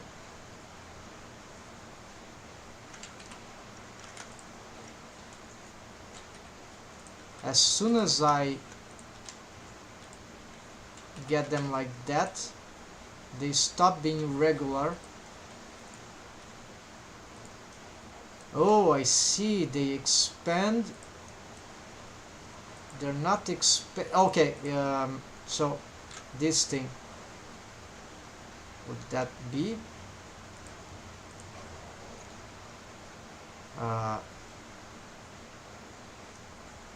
they are not, maybe that was the child off that I took off. Z, oh yes, that might have been that. No, it's clearly they scale. Now they move to local, but they are not moving like local here. Something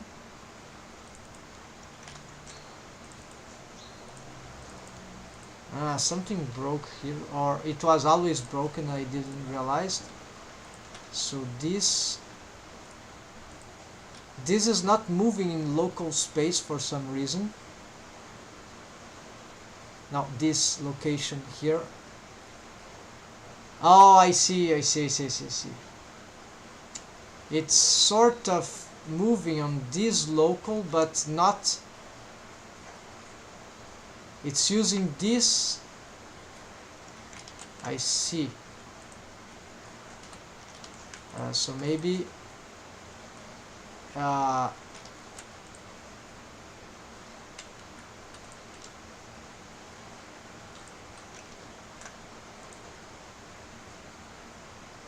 local space. Is there any other thing? Okay, I know.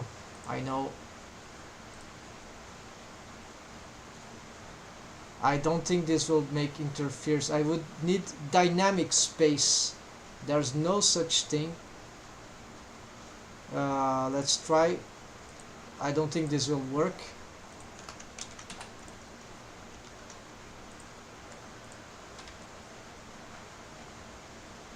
Well, actually it worked. So okay, here we go, our dynamic space. Yes, because okay, I'm manipulating this bone, and then when I rotate this becomes the new local space, but I didn't know that, because this is manipulated bone and these are indirectly transformed bones. So wow, this is This is really, really valuable, folks.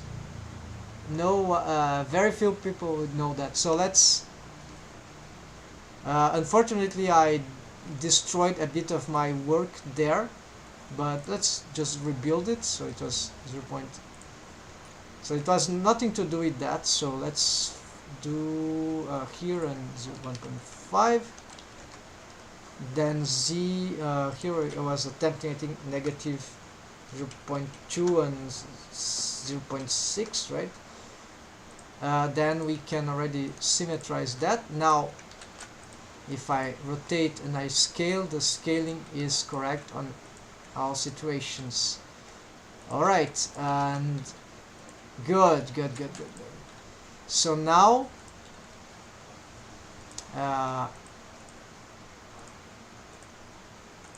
it saw some strange parenting. I think it's this bone. Yeah, the bendy bones parent to that one. Okay, right. Then we have here, we have this, everything seems to be fine. Then the scaling Z, which sort of scales on not exactly the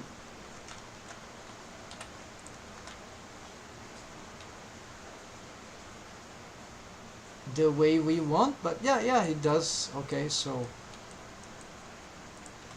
actually I was scaling everything. It's just okay. Again, I'm struggling with along local Z. Okay, this is what I want. So here and scale X. Let's see how it look without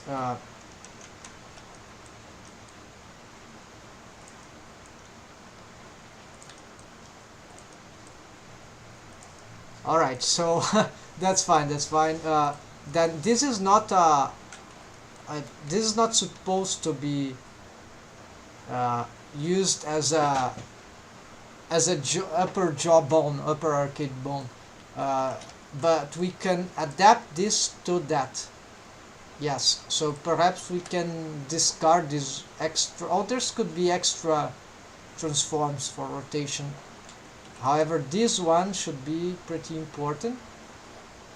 But we can also adapt this to other mechanisms. So right now, I'm considering the duplicate of this system. So we'll have everything here doubled, but to work on the lower arcade, I don't know if the positioning we should make it different. Yeah, maybe we should consider something like that. And to keep it simple right now, we won't change the bones orientations. We just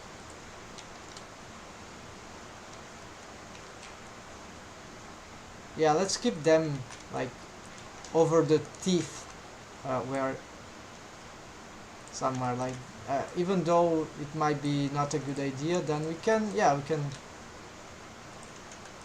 do that. And also let me this we are less supposed to change by this moment, so we'll leave them lower, and this will gonna give some effect stuff here, custom shapes, right? Viewport displayed custom shape would be whatever cubes, could be that, and then we will just bring them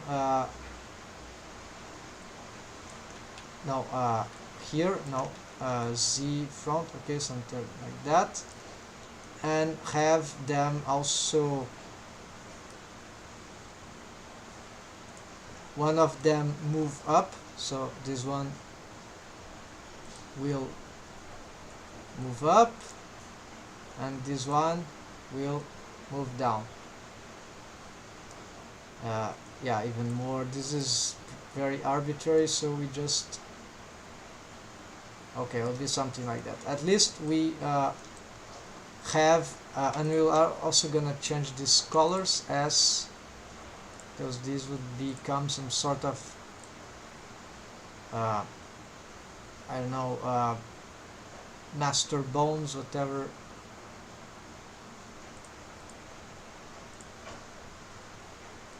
Main bones, yeah, this color I have hard time seeing. Let's change the size of these bones also again. So, okay, this sounds good enough. So here we can have everything. We're gonna rename everything here. So teeth up, arcade actually. Let's change everything here to arcade up. So teeth to arcade up. I'm not using top because is used as a symmetrical thing. And bones here, never forget, otherwise it won't help. Then it would even perhaps change the names of some. So arcade up, and here arcade down. Also here, so arcade down, and here also arcade up.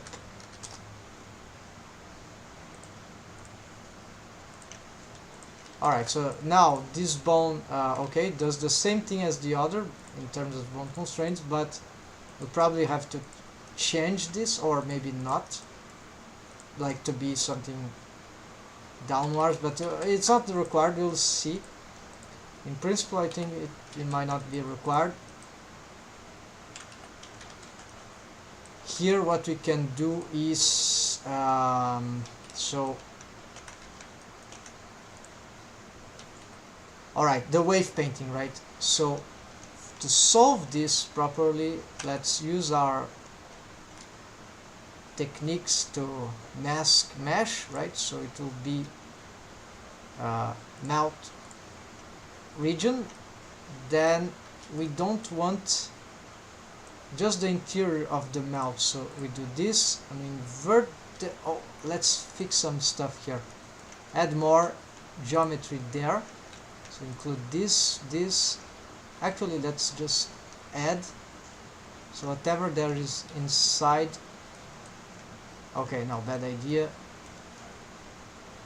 Actually, yeah, once we add once, then we add here this bad loop there. Let's disconnect, no, not disconnect, let's unselect these face loops here, because this will be already the lips.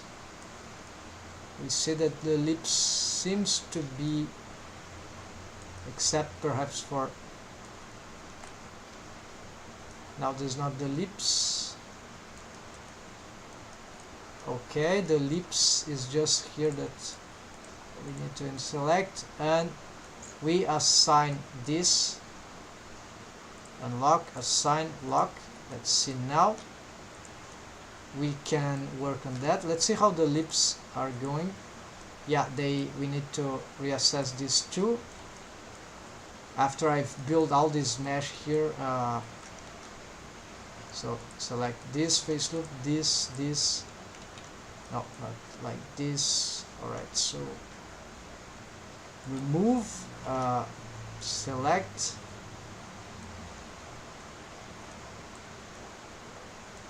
there's an extra stuff here that we can remove because we're not able to see very well. This was old stuff, so let's, yeah, I can do this differently. So select here, invert the selection, go on here, actually mouth interior, invert this. Oh, I see. Okay, now let's do like this. Lips, mouth interior, hide selected, hide unselected I mean, select, invert selection, go here, yes, on the lips, remove all that, select, that's great, lock, and here I hope this will be enough. Some verses are left. No, this is part of the lips already, so done. So now with this we can hide the lips because they are in the way, and we can start working from, actually even, let's hide this. Oh, this is lips, right? Or isn't? Yeah, this is lips. So I think we've lost something here. This face is a bit crazy. No, it just sounded crazy. It's there. Alright, so this must be included as part of the lips, so a sign, while it should be removed from here. So select and select. Oh, I see. Okay, this is lips. I was missing that one. It was in front, was confusing me. So a sign for the lips. Now hide this. Then let's see this. Okay, that's good. Then invert selection, hide. And now we can start to work on wave painting for bottom and upper arcade. We can include the tongue to wave paint it differently. Then this will be for the bendy bone only. So we can start working with the. So there's nothing here. I should probably hide the upper part. So let's do something. Yeah, how to approach this properly. So this bone has got waves that. Oh, there was missing that thing. Okay, so this shouldn't include the tongue, right? So, but it's including a lot of crazy stuff. So we'll start by removing, subtracting stuff from the. Okay, I have a better idea here. Shift K, it doesn't work. We need to have a selection. So here we, okay, except for the tongue, we invert the selection of the face, so it includes at least this. We go here and, okay, everything seems to be selected except for the tongue faces. Then we go on here on wave paint mode. Wave paint mode, please. For the top, the arcade up, we select and we shift K everything at, of course, at the weight of maximum, except for the tongue, which was protected. And yeah, alright, this is normal, that's like that. And then, because see, this is not the throat is back and it ends like that. The tongue, this is where the topology ends, the mesh geometry ends. So, and now here, of course, the mirror modifier, much better now, right? So I have vertex groups to work on that, so we'll get the tongue. To start with the easier part first, select this thing. We go here and we going to, for this bone. Oh, this bone has wrong mesh assigned to the tongue, so let's Shift K that. I don't know about the extremities. Maybe it's important. Anyways, it's the edge, so we'll do it from the other side. So invert selection. Yeah, we'll do it from here. Just let's blur that, and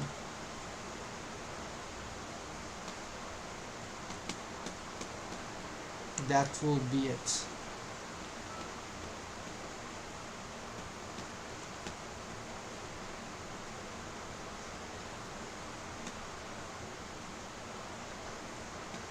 Alright, so this is for the tongue for the upper side, but for the tongue on the bottom side it will be total.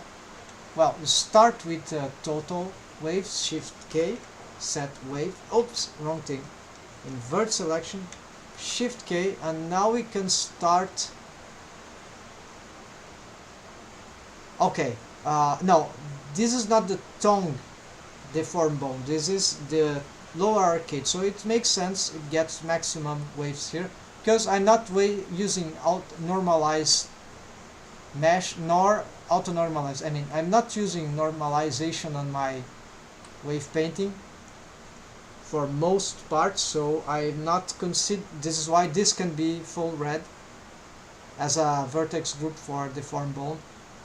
Then the tongue bone, just as the head bone would have this mesh painted like that, so it's like stacking one value on one value. At the end, it just means that they are sharing the same mesh at 100% each one. That means that actually they are start to regularly split, divide the influence. Oh, I have, if there are 3 persons, oh, I have 33.332% of the shares. I have the second and the third persons have the same amount. So this is currently there might be other meshes for deformed bones sharing the tongue. I don't, but if there is, on the end there will only be the head deformed bone, the lower arcade deformed bone, and the tongue deformed bone. And the tongue bone, maybe many, then for the tongue bones we'll have to actually wave paint this in different parts, right? Unless a single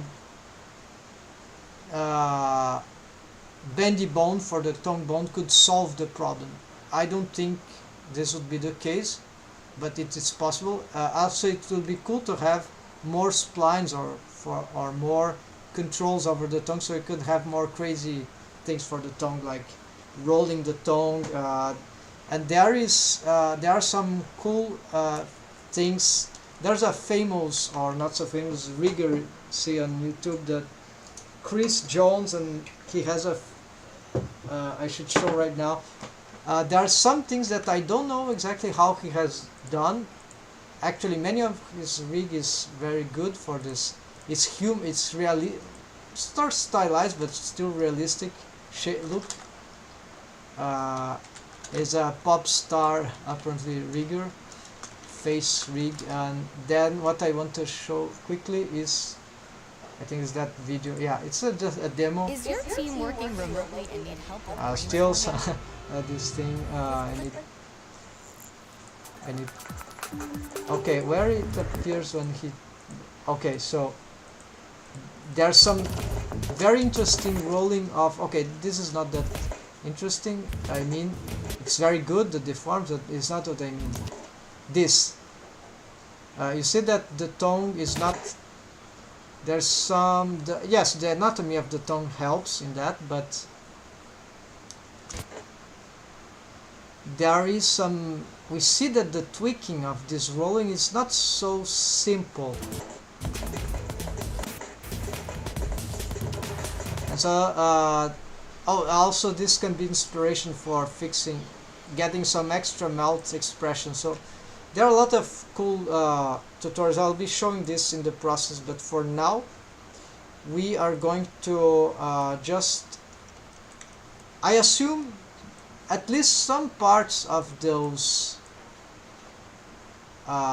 rollings of the rotation of the tongue in different sections of the tongue mesh would be naturally developed through good rotations, like spline skinning maybe. I don't know what even regular rotations should do, but the anatomy, perhaps there's something else there that I do not, that I'm not aware of. Visually speaking, it's very subtle, but the shapes are really good. So I wonder if I will be able to. I don't want to make equal to that, right? It's not my. I want to do something different. It's a different style, but I appreciate how qualified is those subtle things on that. It's so good that it looks like a cartoon, like realistic cartoon thing, right? Very expressive. So really good thing and very inspiring. Wow, you can do that. Look at that subtlety. And then we can. I wonder if I can have, with even a simplified rig, if I can reproduce this kind of expression for the tongue. All right. And all right, so let's continue our wave painting here. Not messing with the tongue right now. So this is for the, well, all that we got from for this lower arcade, but this has got waves for the lower arcade, and we don't want that. So I remember that I have actually set, but we'll have to revise them just as we revised for this part, right? We need to revise these. So I have hide vertex groups. So I have a melt interior top and a melt interior bottom. So this is lacking. Yeah, it's all messed up. Well, the inner part seems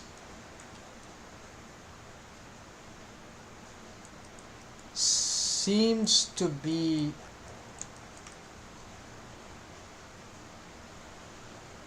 adequate. It stops as the, okay, so this is the top. It looks that it's just the front part that I need to retake. Alright, so nothing going like too in a too unexpected way, hopefully, thankfully actually. So here I see that this includes the top teeth, and this is okay, this is correct. Then we need to include these whatever extra. Okay, now it's taking old mesh here.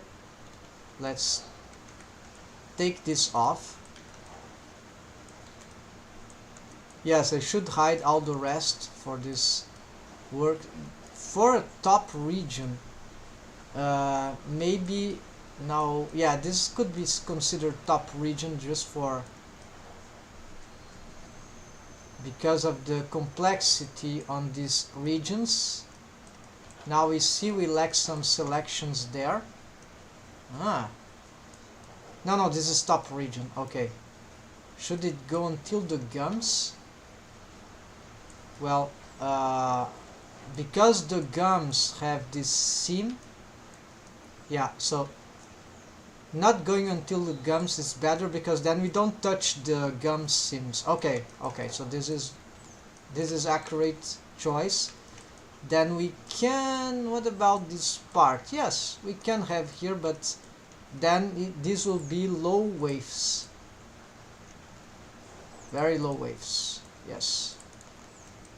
Alright, let's include this, but this will be, oh no, this is gums. So just this and this and this and this, and then all the rest. right, sim selected, and then this also has the sim for the bottom lips, so we don't, for the lips, right, so we don't touch it. So assign, so select, okay, and now for the bottom part, okay, it includes the tongue. Let's see how it goes. So it does same idea here, doesn't touch the gum vertices. I'm here for the bottom part, so it doesn't touch the top gums.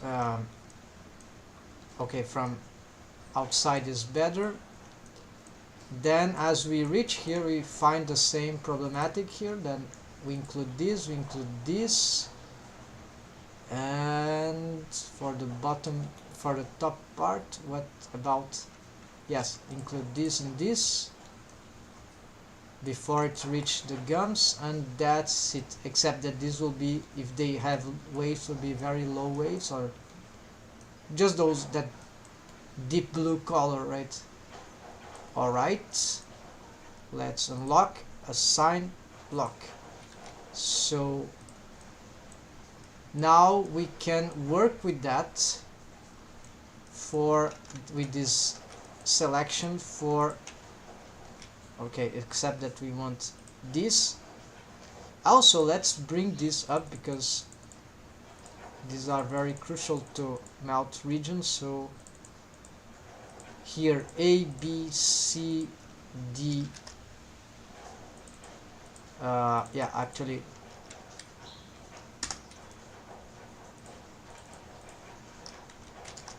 A, B, C, D, then lips could be actually because those are major stuff, right? Lips is fundamental, but let's leave it already. This will be lips BA, lips BB, lips BC.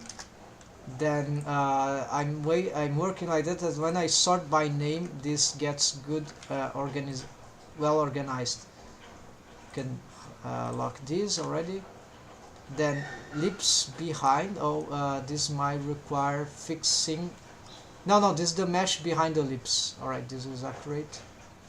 I think I've done this recently. So lips bottom.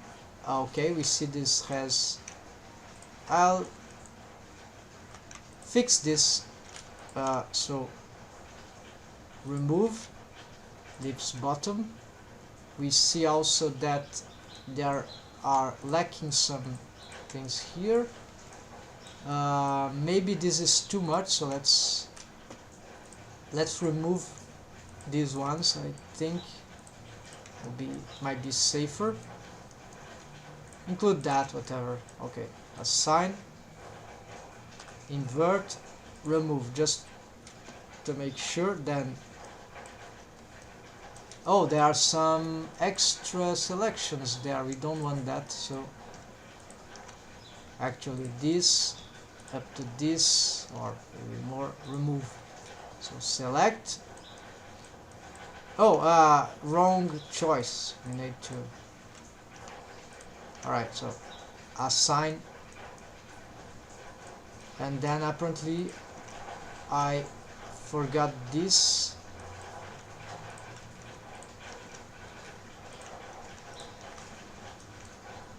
Remove. Okay, let's see now. Select bottom lip. That is correct. Something strange is happening.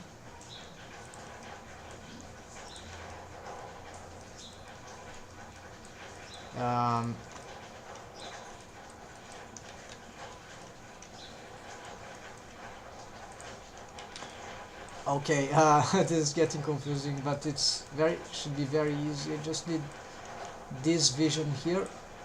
Okay, this is not working because it's not looping well enough apparently. Alright, so assign.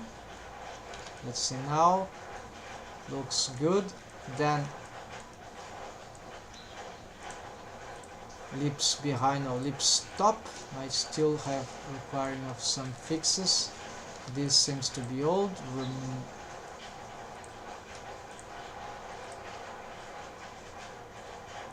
Remove, select. Okay, I cannot do that. I need to do this.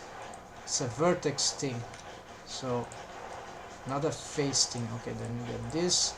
Assign, select. Here we can probably select this and this. Remove, select. Seems good. Extra things going on. No, there's just a vertex that goes too far away. That's okay, acceptable. This diamond thread can go here. We can make some redistribution.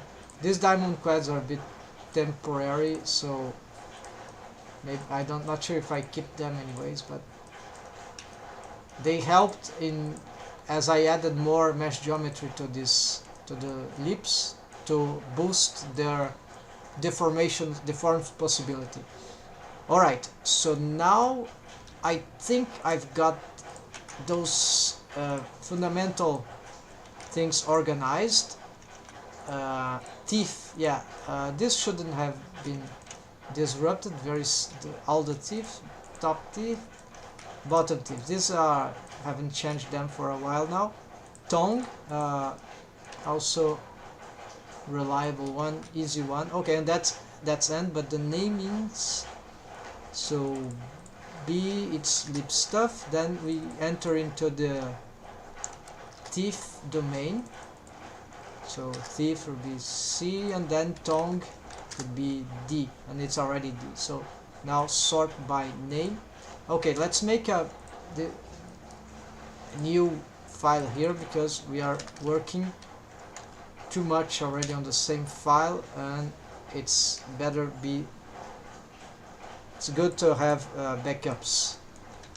And sometimes I upload to my Drive, Gmail Drive, Google Drive to have some backup, right? Online backup. The last version, right, I'm working with, or the last versions, then I keep the older ones. I do more rarely, but I do that also. So here, okay, so wave painting. We fixed those, and now this means that we can assess this mesh here with the proper the proper protection. So meld interior top, let's hide that, and this will be the down arcade down. Here we don't want to include the tongue because the tongue is so select seam, because the tongue is will have itself, we don't have deformed bones for the tongue, so we're going to invert this selection and we'll work on here. So now I want to see what is best. Okay, so first the teeth will probably receive. Okay, actually let's do it differently. Okay, so I'll give maximum waves to the teeth for this, and so I won't care about the tongue. It's just this. So let's make a Shift K here, maximum waves already. Then well, we can all actually do this same process here, right? So instead of, okay, this will take off everything, Shift K, This is top. Oh, no, no, no, no. Wrong thing. This. So Shift K. I'm taking waves from the top, this thing from the bottom part. I can invert, and also I can Shift K that too. Maybe this is not accurate because of this part, but then there are all the mesh that still is processing. So this will be wave painting with the vertex from the other, the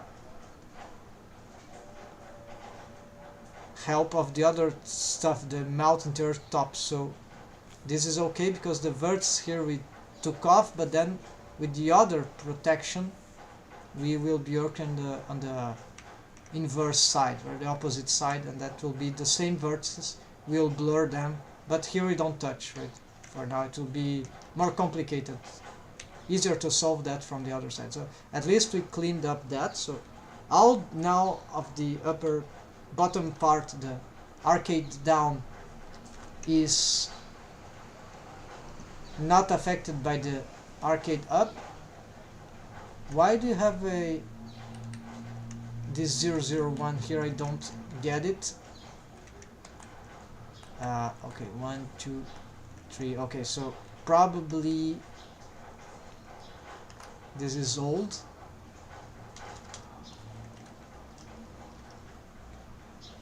Yes, it was old. It was when I duplicated, it kept the digit. All right. So here,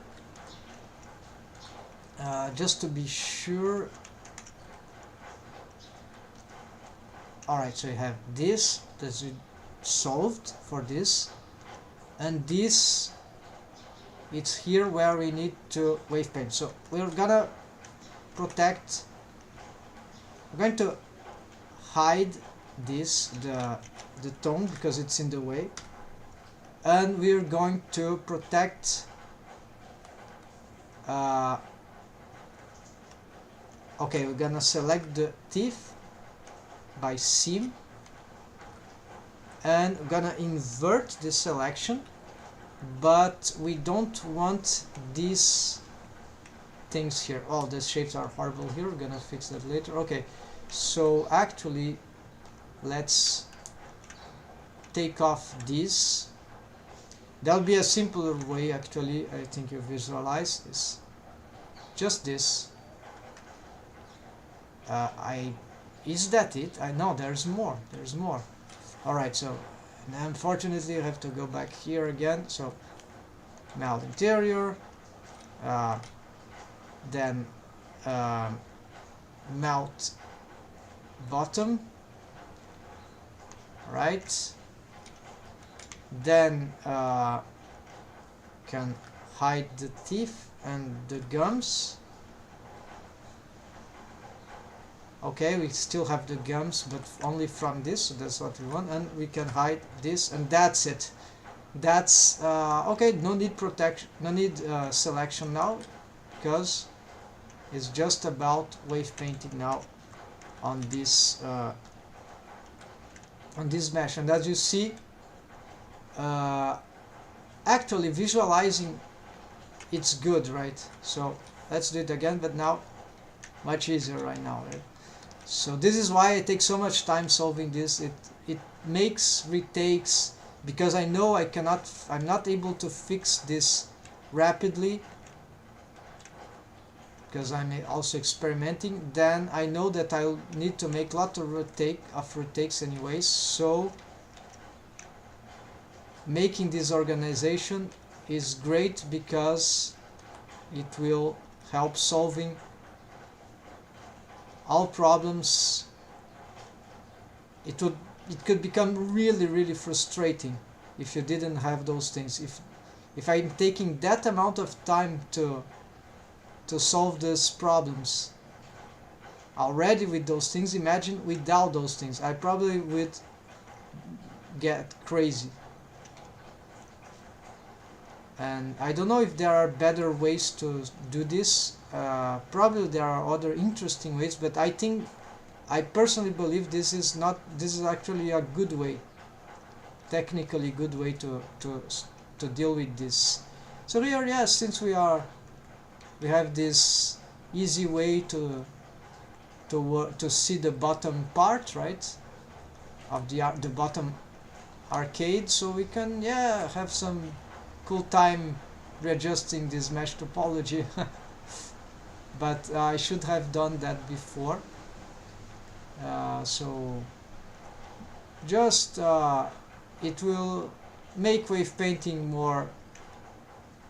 What's that? Okay. It's an easier thing, right? Yeah, let's make this more regular. The deforms, if the mesh is more regular, it's also better for, right, for the deforms that will come through wave painting. So if I don't have good this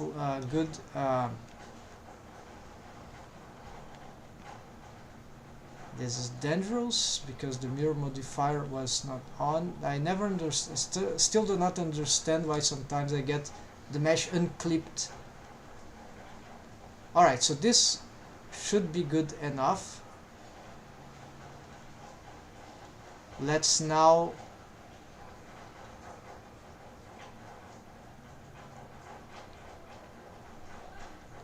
get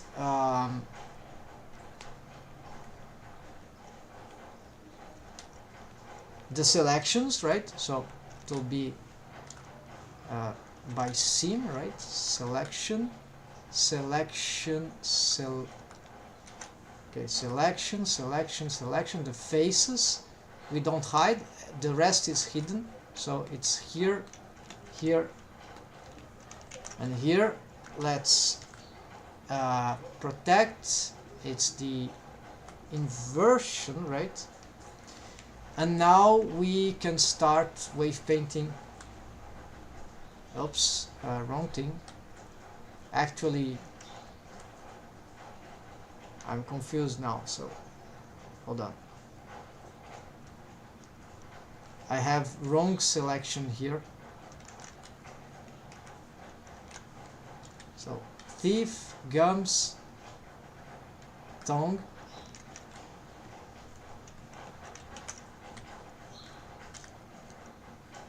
Alright, now it's good. Except I need to invert. Okay, so select here.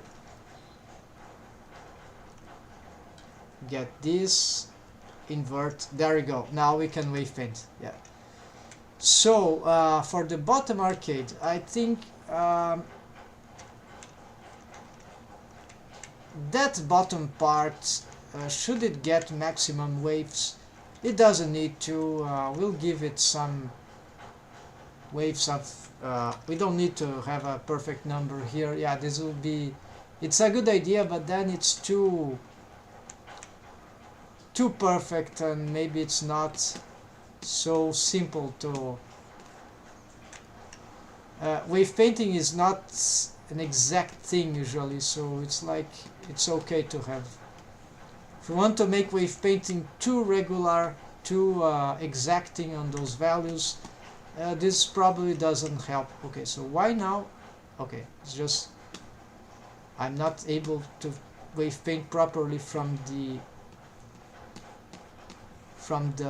opposite side sometimes.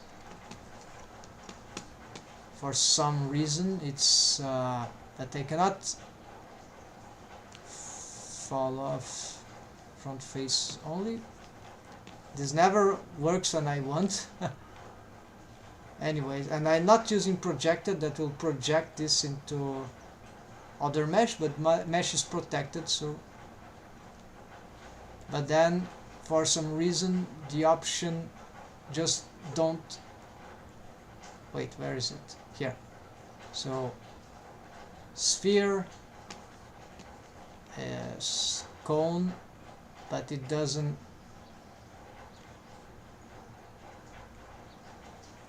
Projected, but it doesn't work. So that's why I don't use it.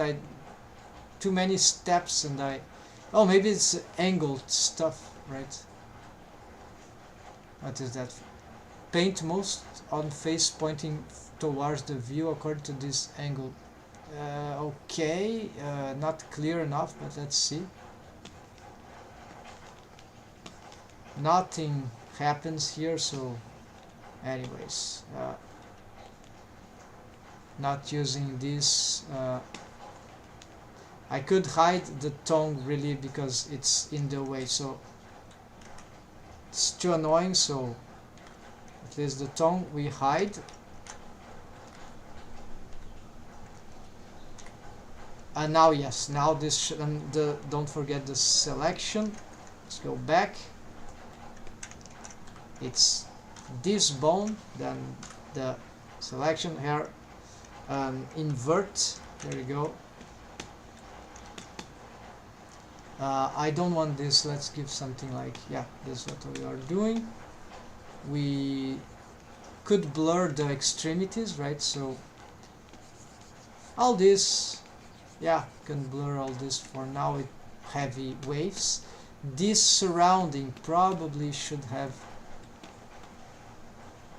actually, to be fair, Shift K to start it. Then we can probably start to blur here in this part. The gums are stronger, so this means that we are augmenting waves on this part, but it's very slight stuff, not really wasn't really necessary, but it's a blurring, so let's get it. Then here apparently there's some interpenetration. Of course, is that mesh here don't require. So here we get all that, that's fine. Here we should start taking off waves. So now this is where we should start to differentiate. And actually we can even go stronger in this area, because this is going towards the upper mesh, and so this doesn't need much influence, but it requires some influence, right? But not starts to be shared waves. Here I'm having some difficulty in using this thing for some reason. Okay, here it's better, but even working from behind that,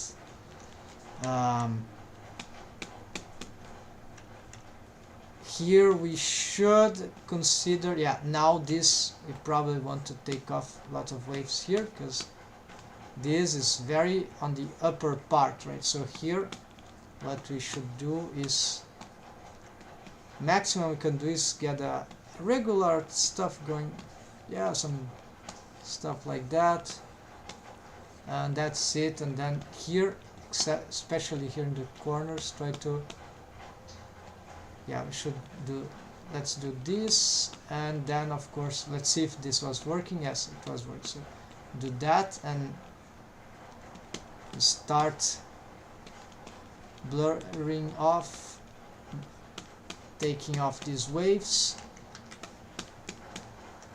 blur with intensity there, and here that part of the mesh should start to have more, I believe. Yeah, I can blur that too.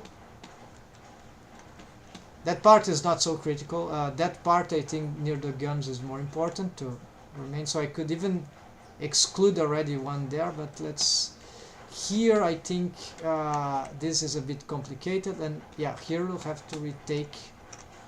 This part is getting confusing, so maybe we'll need to pause something here in order to, fortunately we have, okay, where is my,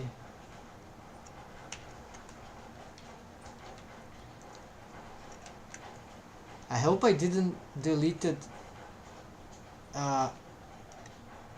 the, oh, they are here, too far away, but where, oh, okay, they are there, alright, so this means that I go back here, there they are, so but they are not deformed bones, but I wanted to pose the mesh here to get some easier way painting, right? Actually keep there, armature mesh object, select this, use the protection, and here now I think this is the very important part. We need to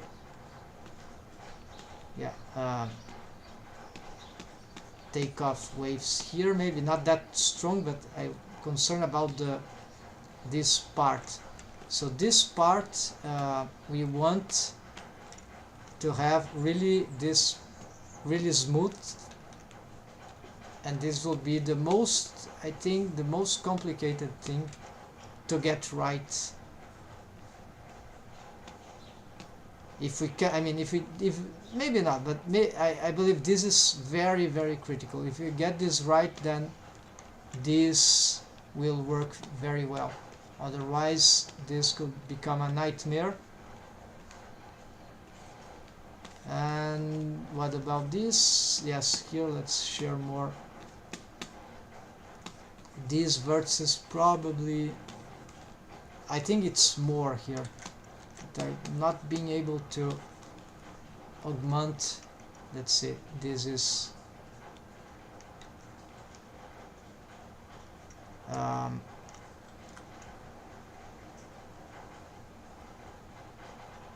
sometimes the modifier used do not support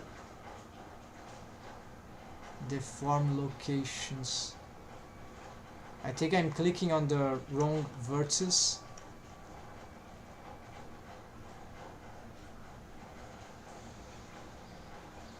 Yes, okay, so Control left click and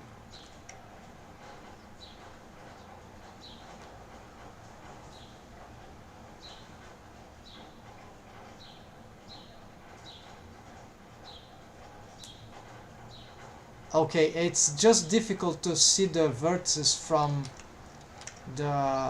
this paint mask thing.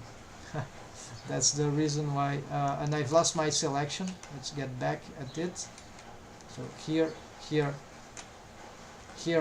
invert. So I was forgetting to invert already from that. Then here is fine, and then now we can use this. Okay, so let's get something like this, right?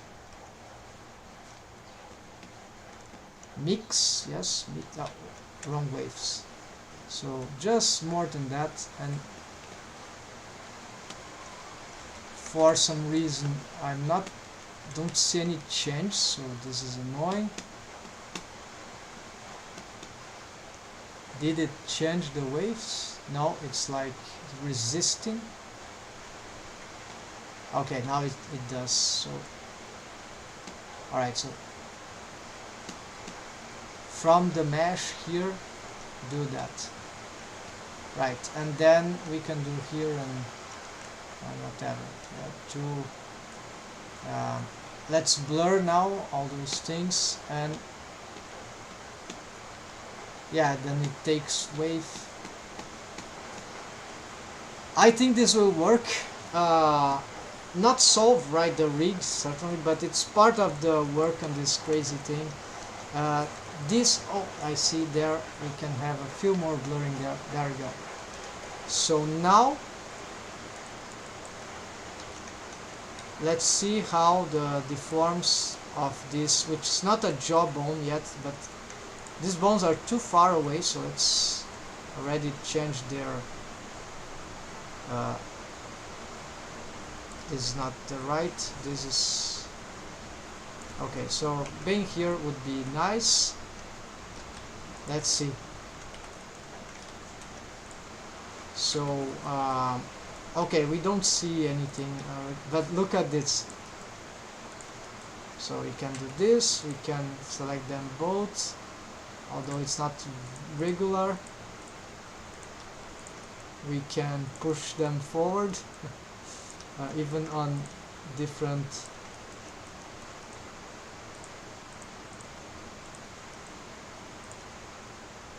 now I can do that, so finally we can solve this of course the pivoting. Oh, what's that? Okay, so you see that more the thieves are too strong in that mesh requires more stuff, otherwise more waves, otherwise it will be in front. Of course this is not the pose position, the rest pose, so it will be more like that, but you see the gap that it is doing there. This is not good, right, for the thief. Not good for the health of the thief, I think. So there's not enough waves there for this mesh here. I haven't thought of that, so that's why this is very important region. I had problem with that intuition. And what I can do now, it's getting satisfying because like we have good controls now in some sense. We just need to make sure that we get them to operate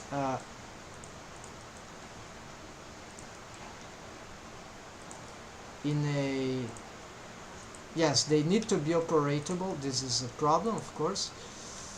That we can scale the thief more than I did on rest position. Maybe the thief are too...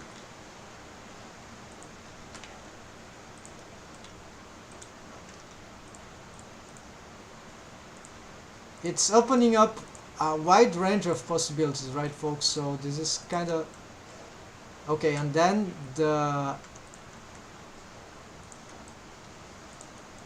let's see. Okay, there's long time I do not assess the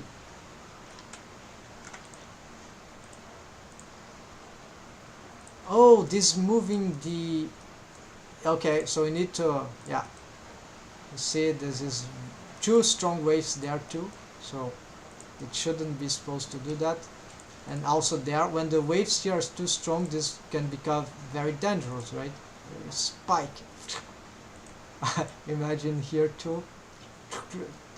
Very bad anatomy for surviving in the wild, right?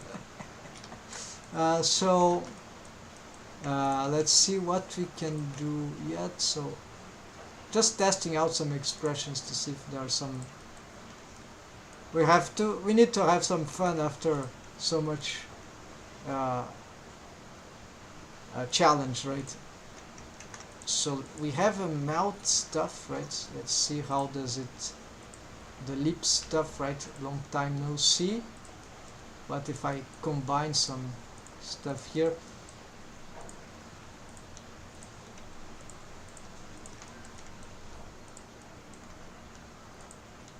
These probably should have influence inside the mouth too, just as it should have outside. You see, it starts to look interesting now that I can control the teeth as well. And okay, so certainly not the cartoony expressions yet that I wanted, but I believe we'll reach to that. So okay, mirror modifier so that we can test a few more stuff. And let's show the eyes of the character so it's more natural. And also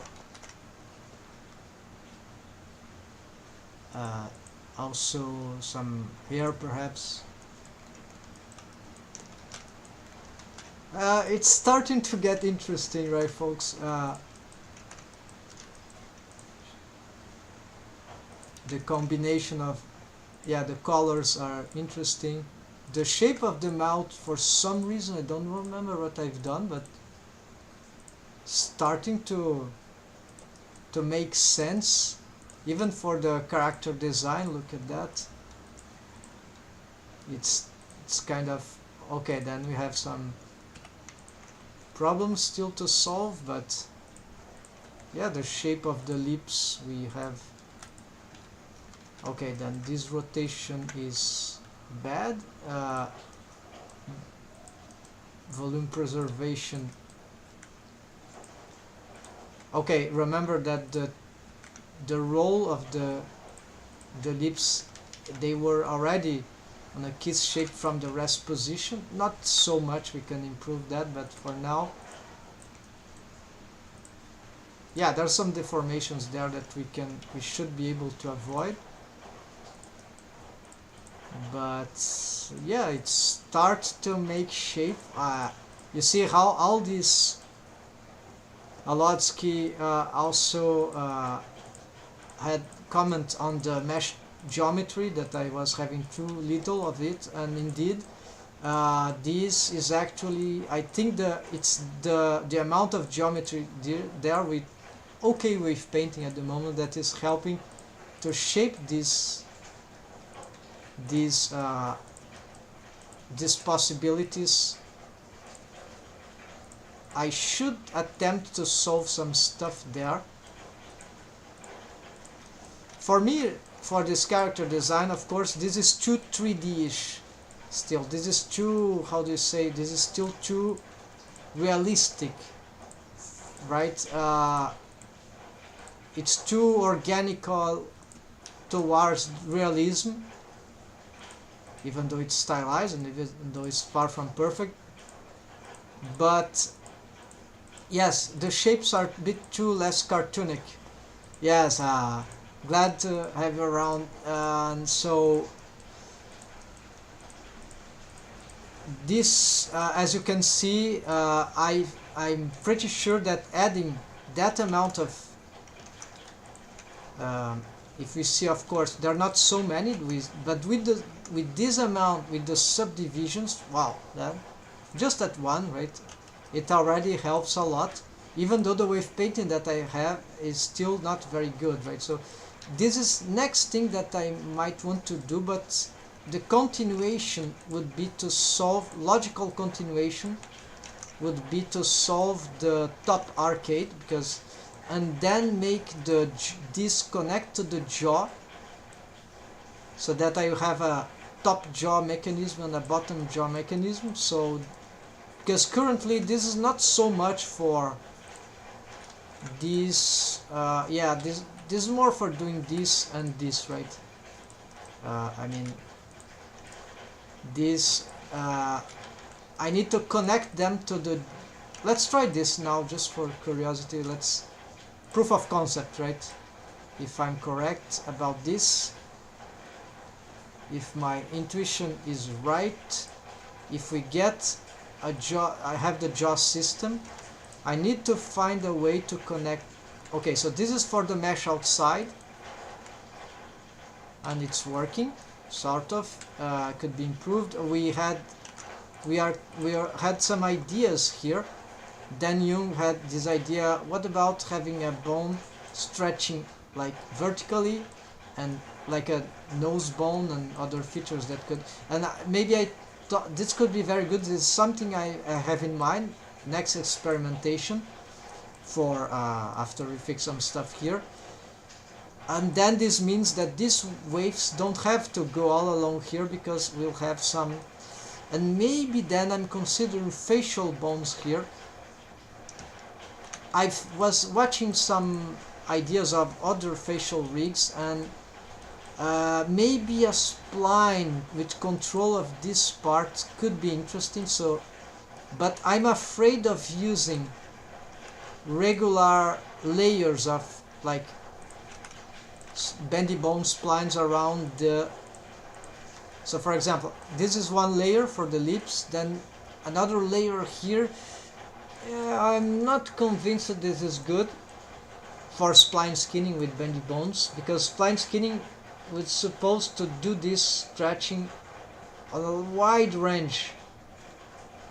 So but because the anatomy of the character is different, here there's this mounting, which is I'm still lurking as well. Yes. You guys love organic rigging, I can see, right? You guys are gonna become really good riggers if you start do experimentation. You could even learn with some, if you don't have money or intention to make courses, right, professional course or whatever the like, artistical courses. I didn't make myself, but I know that if there are some courses out there that it's good to have orientation, right? That's why this is not a course what I'm making, but there are some orientations here, so we can learn a lot from checking and looking as how other artists do their job. It's one of the best ways to learn the arts. I remember I was in a 3D animation production in France. I was just a trainee, something like that. Yes, it was a marvelous experience. I had this opportunity, but I was not a 3D artist at that time. I was a 2D animator, and I was working as a production assistant in a 3D animation series. It was called Adibou Objectif Terre. So Adibou was a French franchise for kids. So they made video games, computer games, especially animations, books, lot of stuff for kids, educational content, right? So there's sort of annoying stuff, but cool nonetheless. And what happens is that at that animation series TV for French TV, it was, of course, maybe after it's distributed for Europe, so it was I don't know if it was a co-production, European co-production. I think not. The company that owned the properties for the big stuff on that project was not the enterprise, the company I was working for. I find it interesting and good to listen while I'm working in Blender. Oh yes, it is cool because I don't stop chatting, right, and explaining eventually something. I do that also when I watch some content. I try to, sometimes it is possible to just leave like a radio, right? Radio. So it's kind of cool. That's something I like about not only podcasts but also live streaming can also be good for listening, only listening. I've worked on the P2 Academy course for my basic. P2 Academy, I think it's a famous thing, right? P2 Academy design. Oh, this is that guy, right? This is Pierrick Picot. Yeah. So you've worked on the P2 Academy course for me. Oh, so I'll say so. Great experience. So what you did there as a work? What was? Were you a teacher of something, of some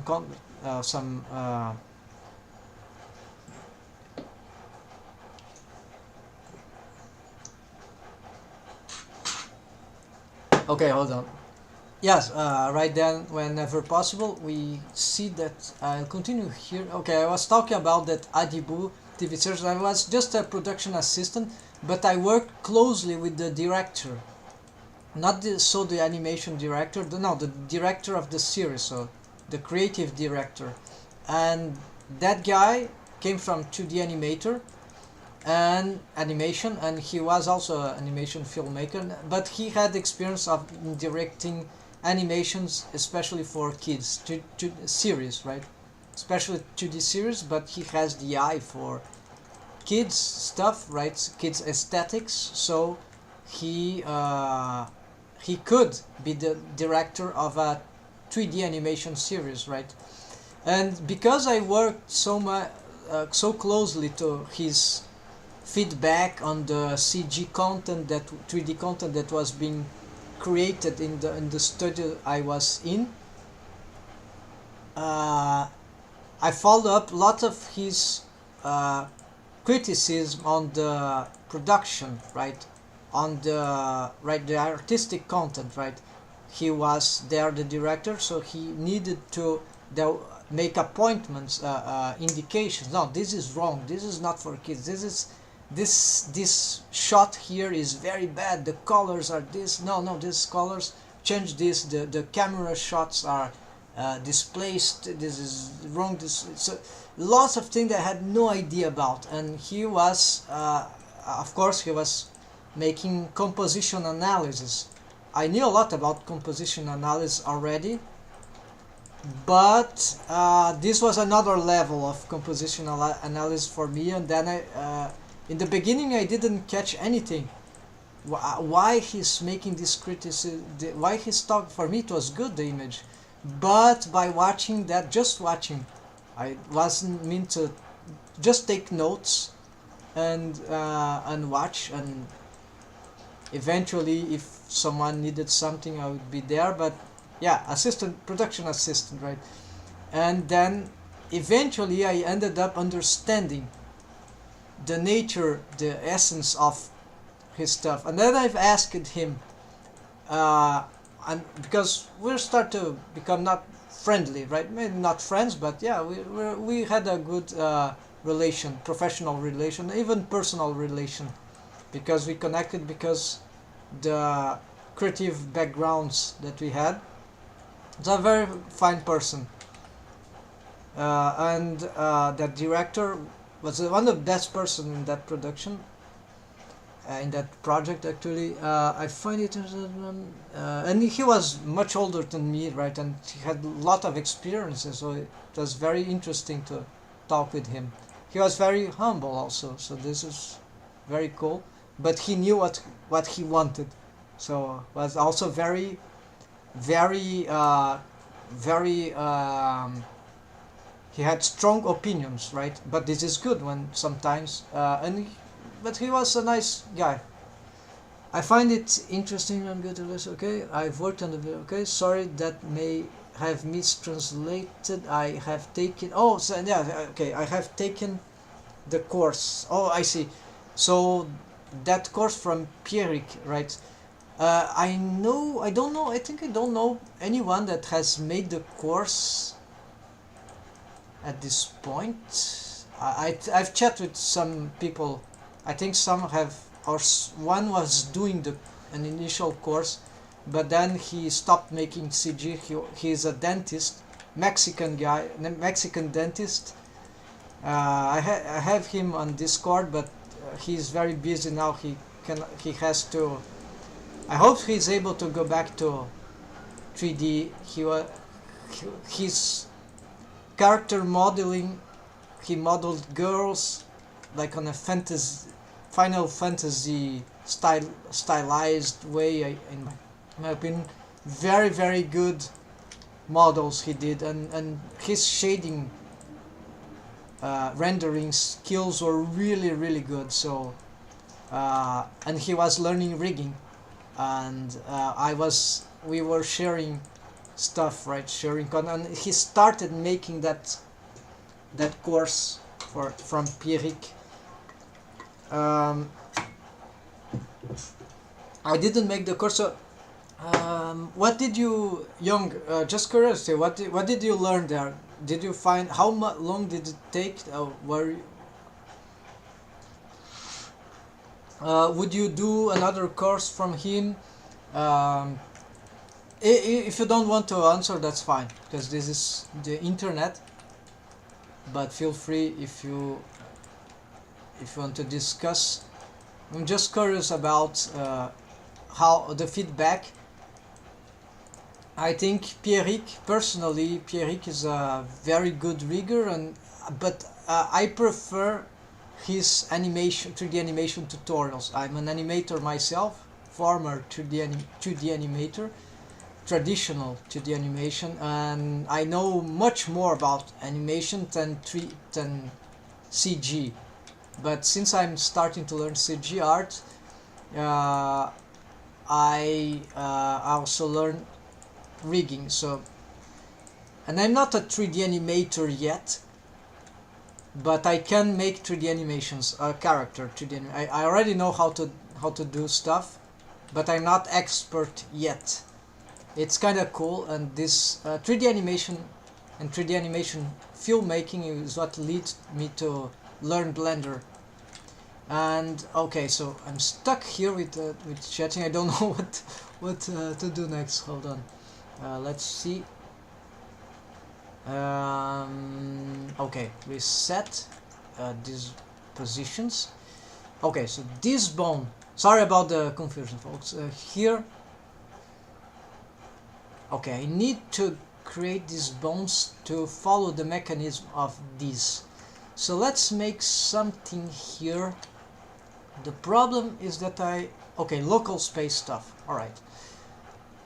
That's right. So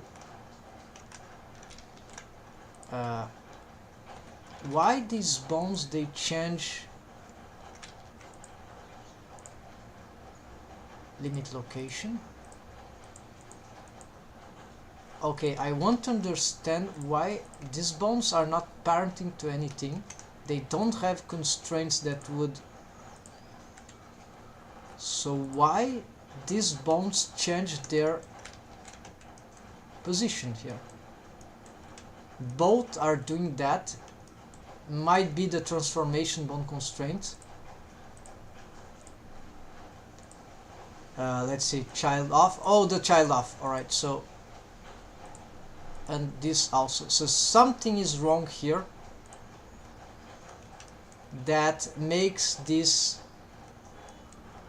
Alright, so this is a big problem. We can't accept this. We need to solve this.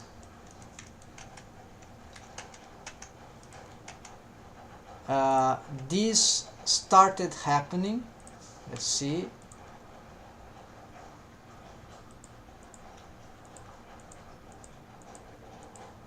Alright.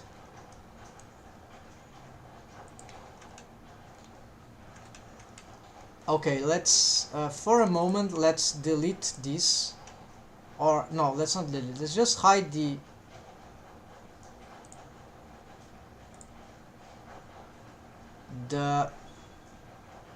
shapes for now. This is driven. Oh, it is an opportunity to show that. This is interesting. Here, see, I have a driver in here, and actually this is how no, I think I don't have those drivers anymore. Oh no, they have a property. Alright, so there's a property somewhere in the rig. There's another method. Okay, so never mind. I cannot show that now. I have to show that later.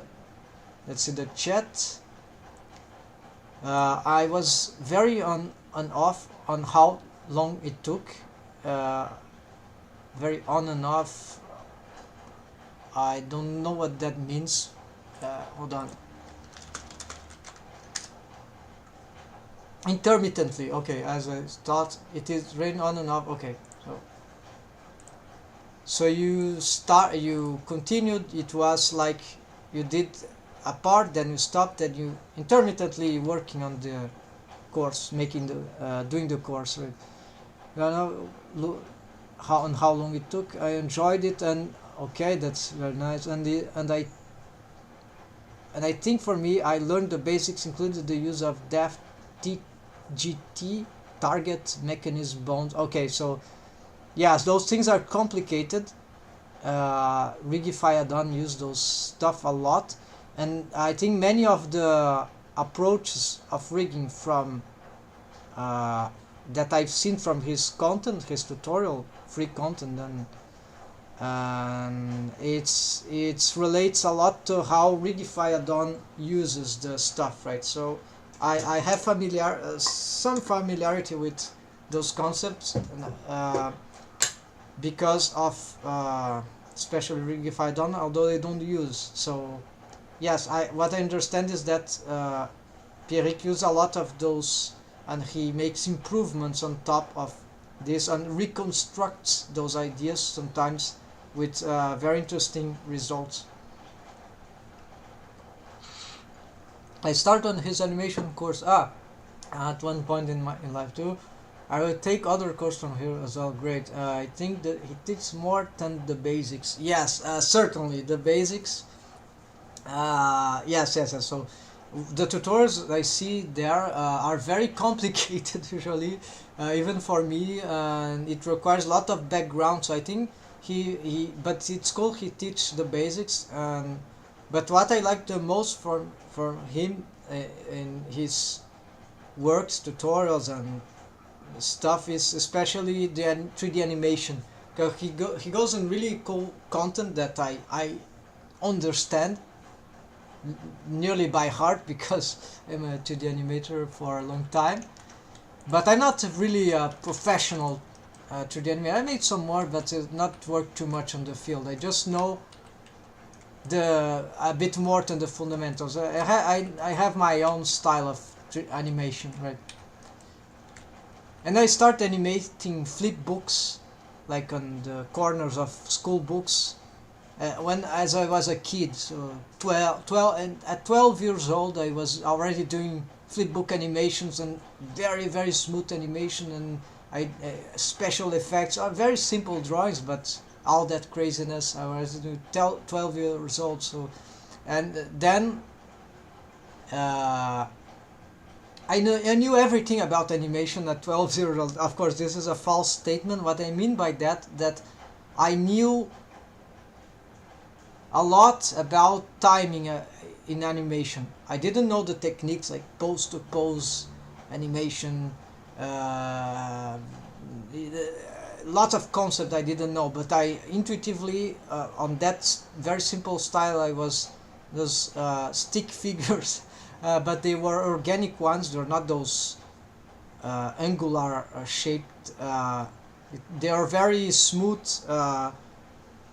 stick figures. So not exactly stick figures, more like, and it was drawn by hand. So, and because they were so simple to draw, like you draw one in 2 seconds.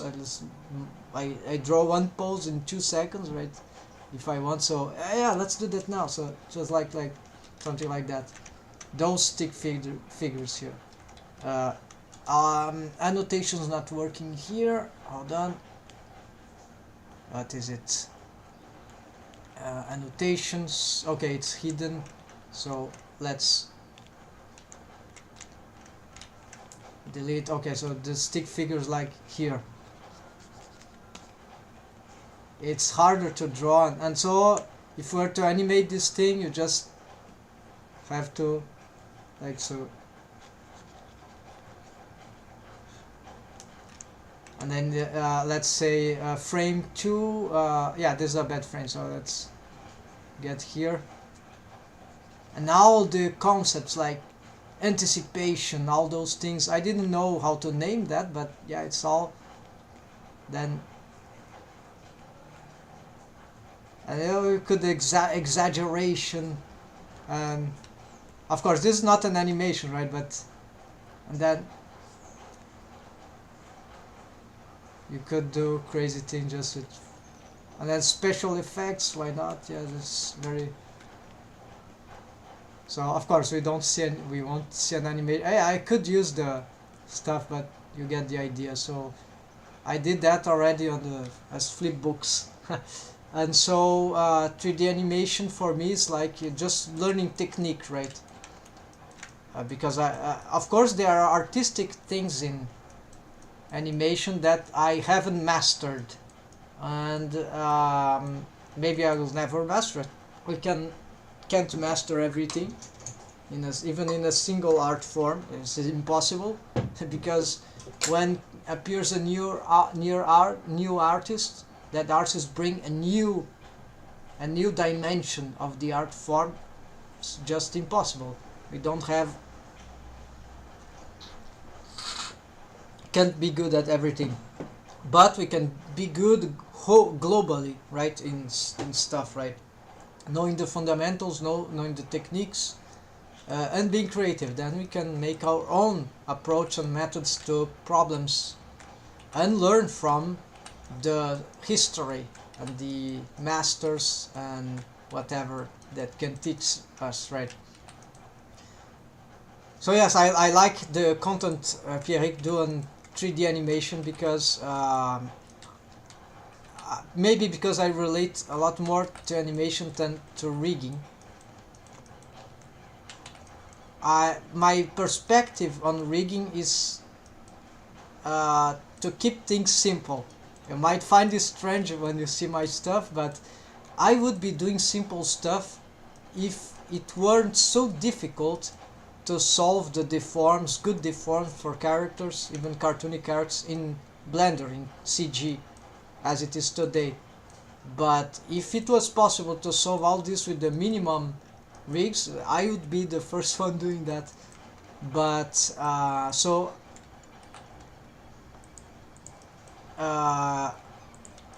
if there is a way to make all these deforms I'm trying to do in the simplest way possible that work, then this is where I want to explore. Yeah, so and because of this perspective, there are a lot of rigging techniques that either I don't understand very well, and I think, well, this sounds too complicated, overly complicated for me.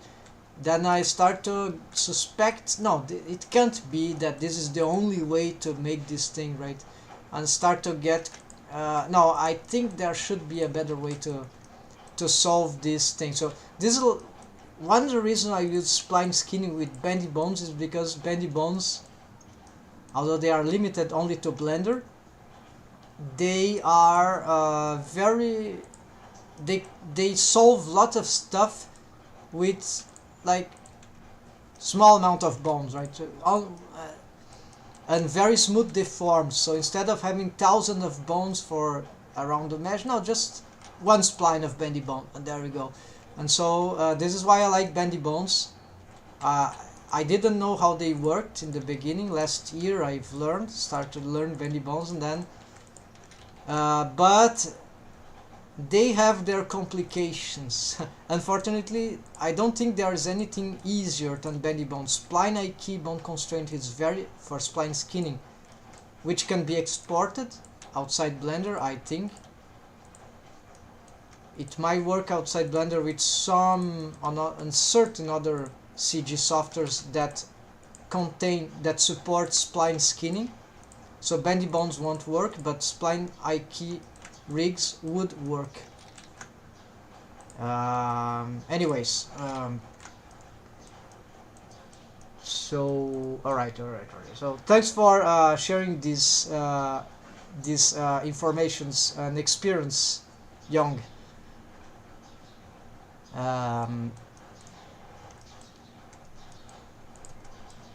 Then if I had money and time, I would probably like to make those courses to know how it is to try to learn stuff that I don't know, but it's not the case right now, so I have to learn on my own, maybe in the future.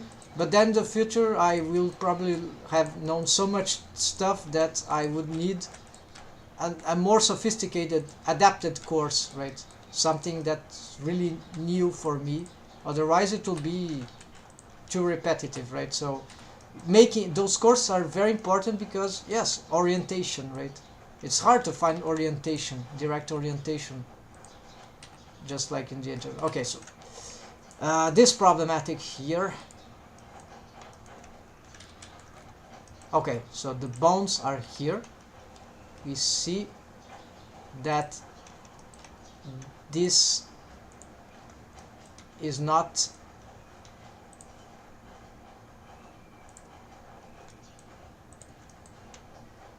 okay, so there's a problem here, right?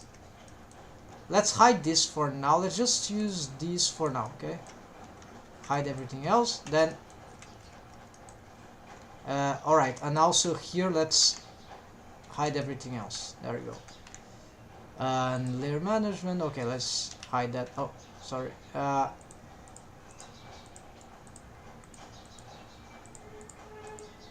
Okay, I have this teeth. Alright, this is right. This is arcade. Let's change this. Let's put it on the top later if there is any. We'll organize that later. Alright, so here, just want to check this. And so here, yeah, let's leave it like that. So okay, doesn't move, but then also child of moves. Bad. So not good. Why is this happening?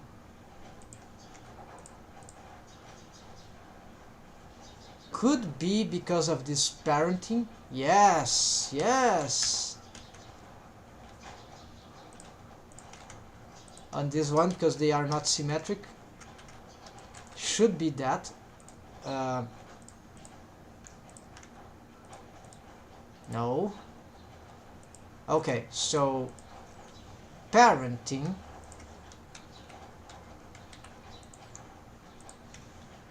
didn't solve, but maybe the parenting should be hard to visualize that position here. Let's see. This bone parenter here, it goes up. Okay, it follows the bone.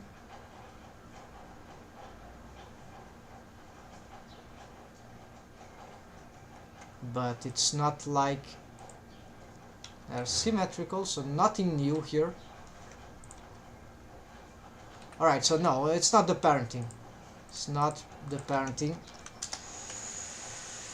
It's not stacking transforms to parenting in a critical way. Actually, because it's not those bones that are affected. So they're just following that. So it's not the parenting. So I have the child of, which makes this thing. Set inverse. Oh, set inverse. Okay, so this is... Alright, that was just that, apparently. What about... So let's fix already for the others here.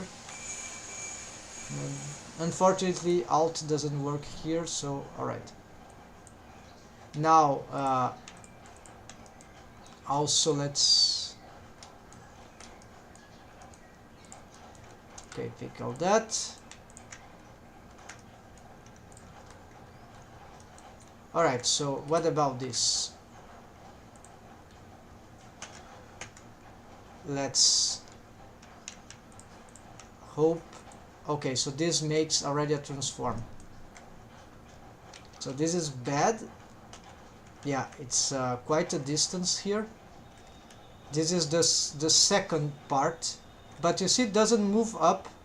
So it's something about...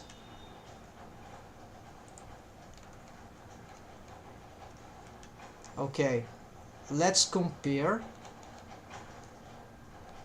So the limit scale, limit location, no, limit scale. That will be more logical. Okay, limit scale.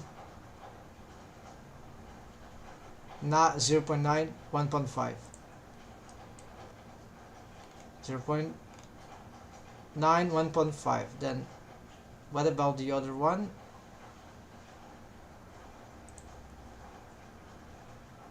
1.5. Okay.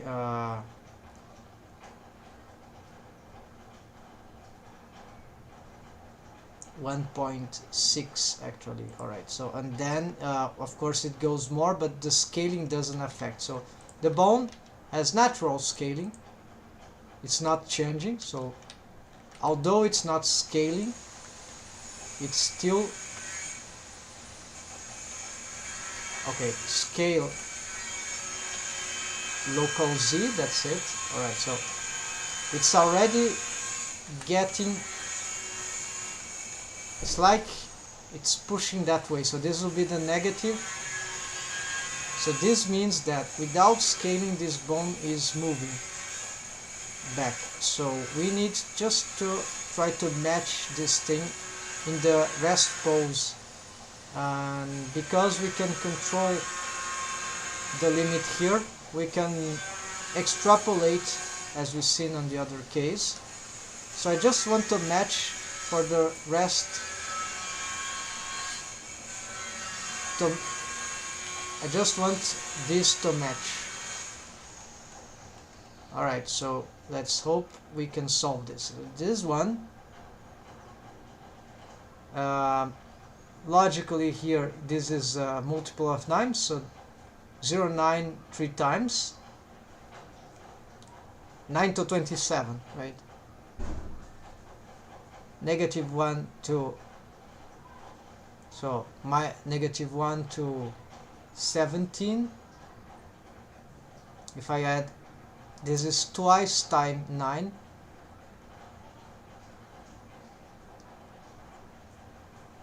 But the 9 is there, right, nonetheless. So let's try something similar. This mapped here, we can extrapolate, yes, so let's give it a double, so except that here instead of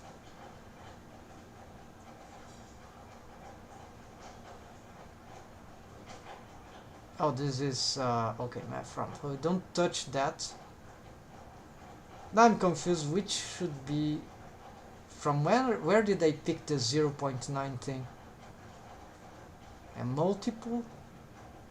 It should be a multiple of this now, so 0.9 to this, 0.6. So this means a double, so that will be 1. And no.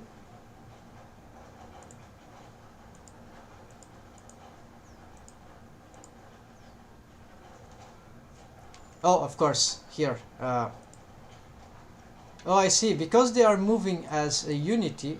This is annoying. See how long this thing is. So, because they are moving in a unity,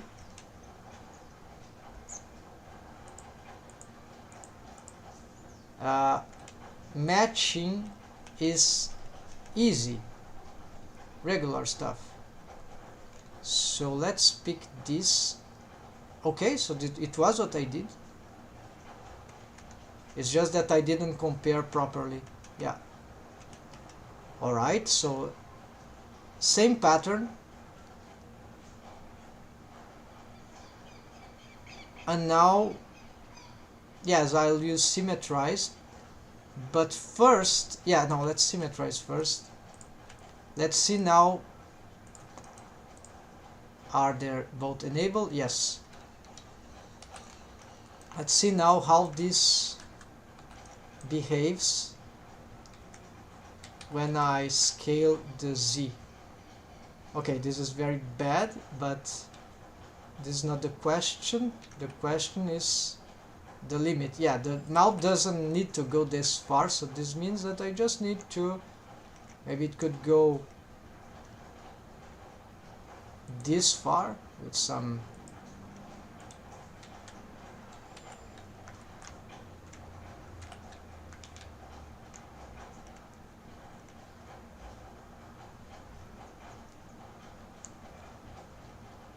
somewhere like here maybe, so that would be, let's say, scaling for Z 1.1. alright, so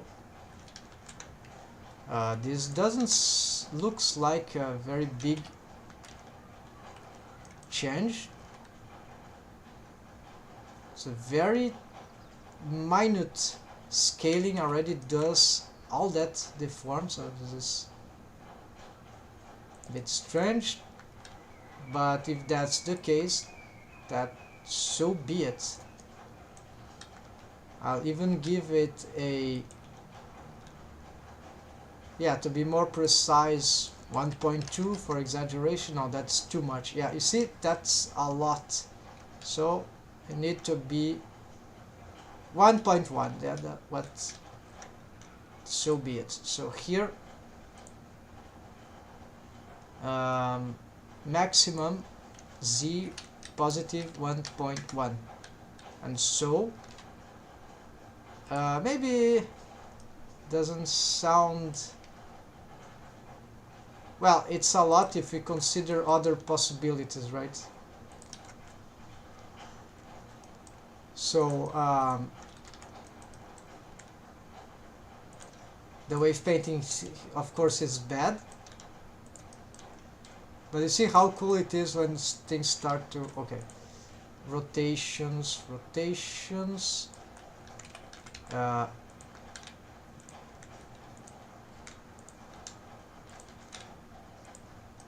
I saw one moment where the bones got bad. Maybe I made a wrong selection. I'm just looking at the bone here. Okay, so this looks good. So we just need to get similar stuff for the other, except that here we might want negative stuff, right? So let's copy that same pattern 09Z. Okay, limit scale here 1.1. also affect transforms, that's right. And then now yes, there's the wave painting of this is the down arcade, this is the arcade down, arcade up. Okay, then the transformation bone constraint,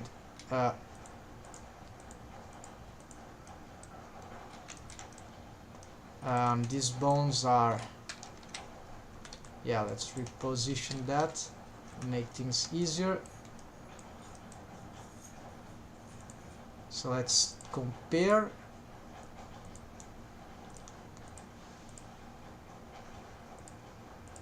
Make sure those are set inverse. They weren't, so right. Let's save here, then arcade down, arcade up. So child off, Z, everything there is correct, so we can already hide these. Transformation bone constraint. We're about to finish this and go for the wave painting on that, and then I think I can close this this episode, this session, and later I hope to continue. Today we're making good progress on this, on the immediate good impacts on the mesh. So this is progressing much faster than I expected, so this is very good. We came from a situation where the mesh was really bad to something where, wow, now this start to seem to work. Okay, so this is new. Was it symmetrized? Yes, apparently. We'll symmetrize later for everyone, just to be sure. And here, yeah, let's copy that. Actually, is one here, right? And add the symmetrization. Here, the values we didn't change, we accept as they were. So apparently, here we are using custom space. So same things. Okay, let's just go then symmetrize these ones because of their bone constraints. And now if let's assess. Okay, let's move them together so we can see.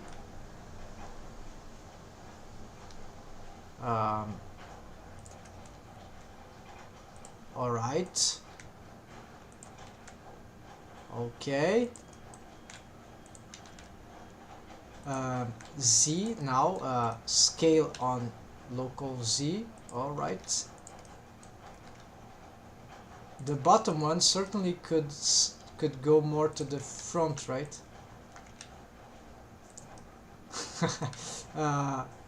Yeah, I mean here. So its limit could be different, right? So this will be easier. We just augment. Let's see.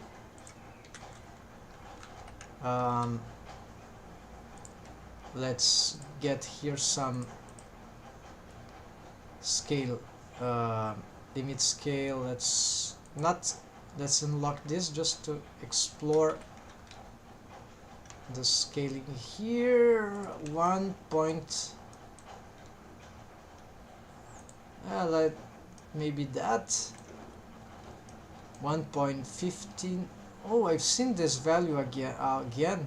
So okay, I'm tempted to accept that we should use this tiny thing. So 1.15, 1.15, yeah, 1.15,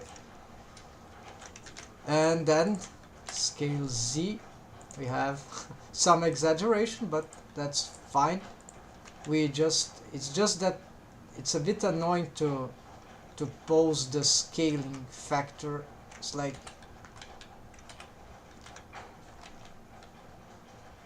maybe we need to find some way to smooth this transform, because even with the shift is hard. I wouldn't need to do this if, well, we can just push, right? So there's still this option here. So maybe all this was not required. So maybe this this that I'm doing for the scaling is not required, and for the front side at least, right? Because we have this mechanism of pushing, right? So it basically does the same thing, right? It's just pushing. So maybe we can get rid of that. Unfortunately, we've learned some extra stuff, right? So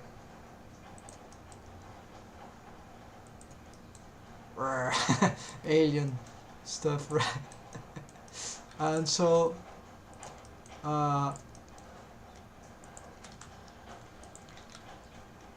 this is kind of funny, right? So but this mesh is on the front, so we can't have good stuff right now because of the wave painting. Let's try to solve the wave painting, right? And see, the tongue motion is also very good, but then this scaling of the tongue, this is why. Oh yes, so maybe the tongue shouldn't have all those waves, folks. Yeah, although it some deformation it should have, but not that much, right? It's like it's 100% there, 1.0. It should be something like 1.6 maybe. Yeah, we can do this right now, but I'm more concerned about it's simpler, right? So let's do it right now. Last thing we do for this session. Again, let's get here for mouth region, then mouth region interior.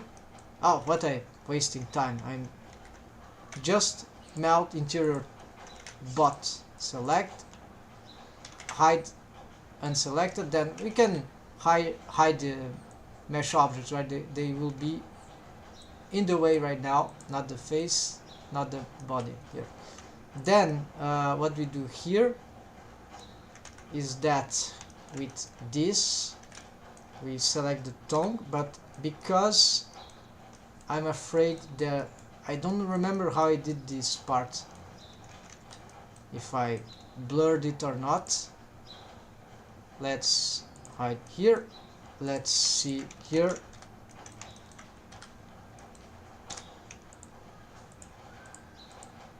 Alright, yeah, I took off waves on the limits. So what amount of wave is that? Cannot shift select, must be the mix, the pencil. So this is about, so I just must be careful that these waves here on the tongue are lesser than that. So they would be like, alright, so edit mode again. Let's take off one, and that's good. Now this is protected. Go back here. Wave paint, it's the lower, the down, arcade down, that one. Yes, hard to confuse because there's 0 and everything. So here protect. Now we just gonna give a weight of 0.6. Now you can go regular. Let's see how now the tongue deforms, and we'll keep this set up in case, just for testing. So here, of course, let's try to open the mouth. Still the tongue seems to deform widely for some reason. Doesn't make sense to me. Let's take off even more waves. Of course, there we see it deforms a lot, but maybe, yeah, this is very unnatural, right? But if that is unnatural, what about this? Okay, the teeth, right? So can improve that later, but for now what I want is the tongue. So let's go back on waveframe mode for the bone. Yes, it was already the vertex group selected. Not satisfied with that. Let's try something more radical, right? So 0.2. Now if it doesn't work, okay, we can test in real time. Why? Aha, good. So much less waves because the scaling is brutal. It's a lot, right? So yes, because the bendy bone is scaling twice, right? Because both handles are spreading apart. So then we can, aha, this gives an idea already. We can reduce the amount of waves. Now this is dangerous because then they will interpenetrate with the teeth.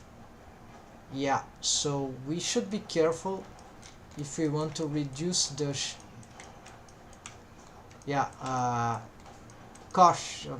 Very much caution needed, because actually maybe already interpenetrations might be occurring there. Fortunately, we can test this in real time. Okay, we see interpenetrations here happening. Yeah, actually this was the thief, so we can avoid this. Actually, what I was talking about already was happening. So let's reassess.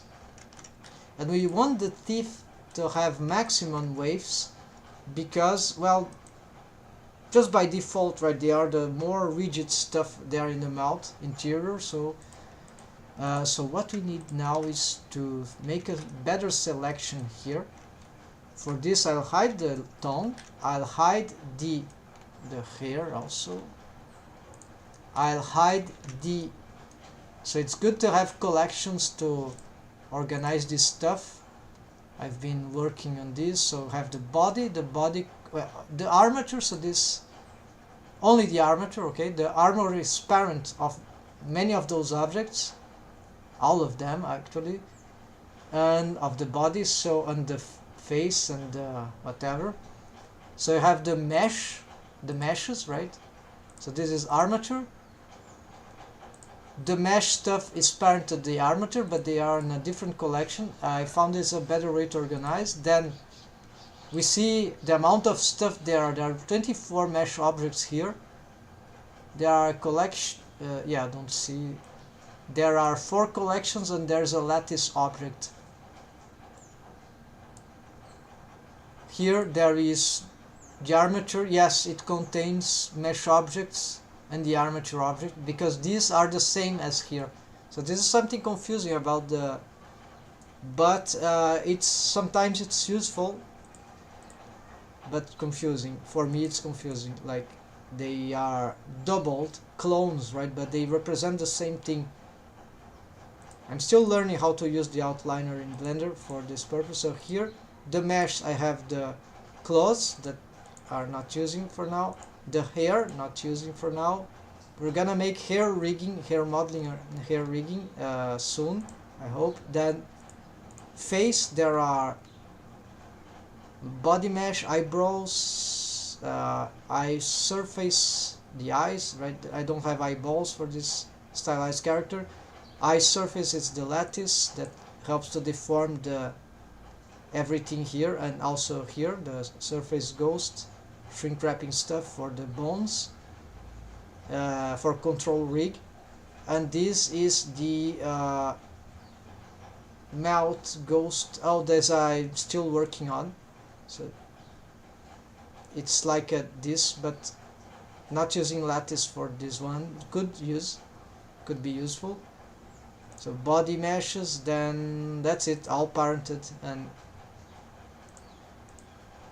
wait, this is from the face. So for some reason, it's not parented. Okay, so let's fix this before I forget. Just a detail, folks. Let's probably I need to parent this to the here. If you check the relations,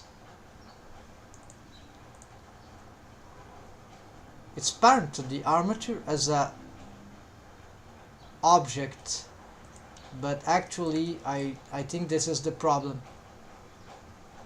We need to parent is as a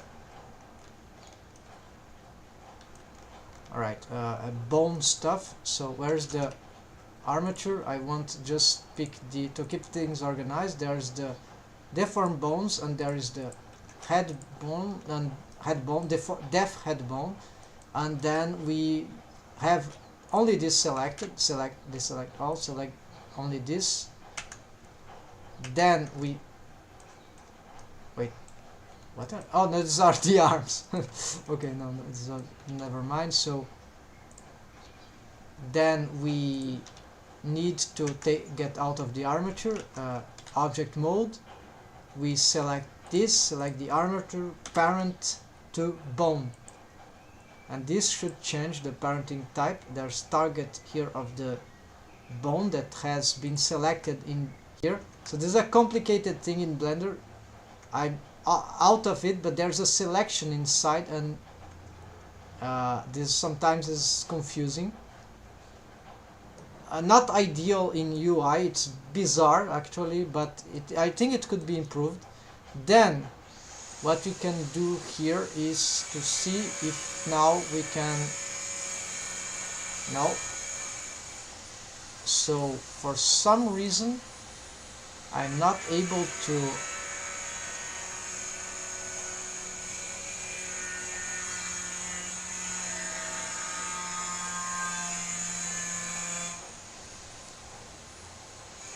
okay, so you see I just made the thing more complicated now. Okay, put in another collection.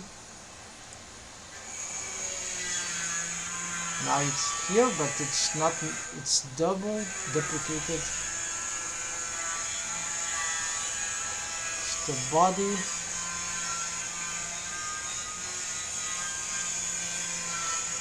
Armature. Oh, I see.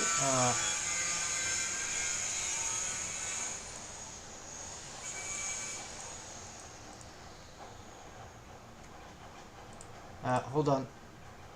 Where's my face stuff now? This shouldn't be here. Okay, at least that was correct.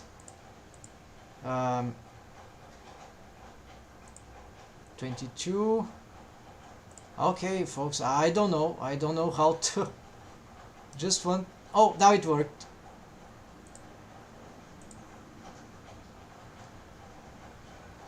So apparently I had to put it there. It just disappears there, and then we can reorganize it here, mouth ghost, and we can hide it for now, but no, actually let's leave it like that. Maybe we'd need it soon. So okay, apparently I have to collapse it to the armature. because all the objects were there. I don't know what are the extra ones here that which are not there. Maybe a good thing to investigate, but this is too dangerous now. I don't want to mess up with this. At least we fixed that. Let's go back here and see for the wave painting, right? Sorry about the thing, but this was important. And okay, here the body needs to be selectable. Now let's get this mesh here, and let's try to reinforce the waves that we find here, right? I hope I'll be able to wave paint from the outer side, right?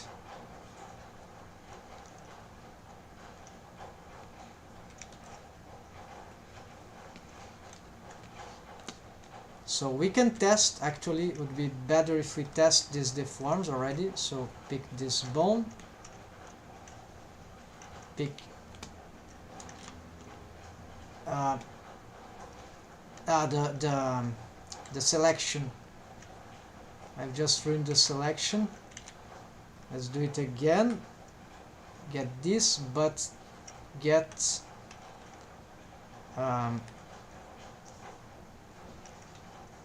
no, let's leave it all that, right? Except we don't want these ones.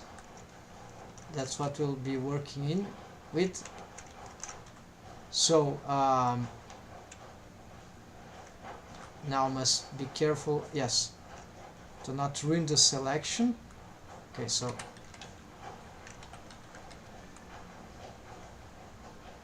here, okay, we see the interpenetrations going there, so we need to take care just before the interpenetration. This will spread apart the mesh here. Then we can start. Okay, let's use the protector. There is some difficulty in wave painting this for some reason. Let's try this. Yeah, it's the exterior side, so alright, let's use this. No, not helping. What about this? Not helping, so I'm having, oh, now it's working really hard to wave paint this mesh. Let's try the other.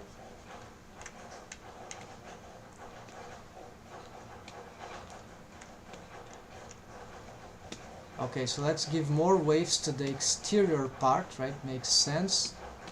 Even though this is not exactly what I wanted, but because the thieves are red, if this thing is not strong enough, it will certainly get interpenetrations, right? To see here. So this is good, that we must augment at least some of this. Maybe I've exaggerated. The problem is that here this should be blend waves with the exterior. Should be careful. Here I'm not sure if these waves here were correct. The bottom is, yes, actually this was not incorrect, but the top melt interior region was having waves here, so we need to take off from the other. We haven't finished that. Now let's see how this works. Oh, here we can also blur that just a little. And not working, so I'll pick this, but now it's painting the other bone. Let's pick this value here. Let's just give them back. Okay, difficult. What if I... Yeah, I don't know. Maybe the mesh here that is invisible is in front of us. No, it's not the case otherwise. So it's something about the angle that is very complicated. So here probably Let's push here.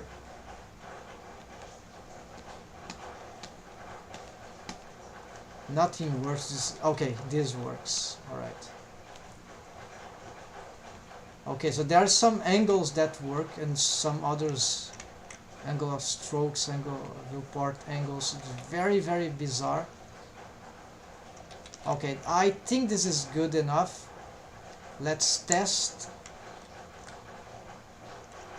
Now, this other. What is this bone? Oh, the head bone. Let's hide that thing. It's not required anymore.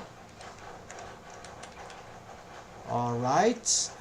Except that something wrong happened. Did I just destroy the waves on the teeth? Oh no, this is the mesh for the top arcade up. Okay, so actually I think I did something wrong, so let's see. I was intending to push that, so okay, but at least, but then if they work together, yeah, this is, I've made shared waves. No, so we don't want that. So no, this is arcade down, so this is correct. I was wave painting this though for the arcade, bottom arcade. This is completely wrong, so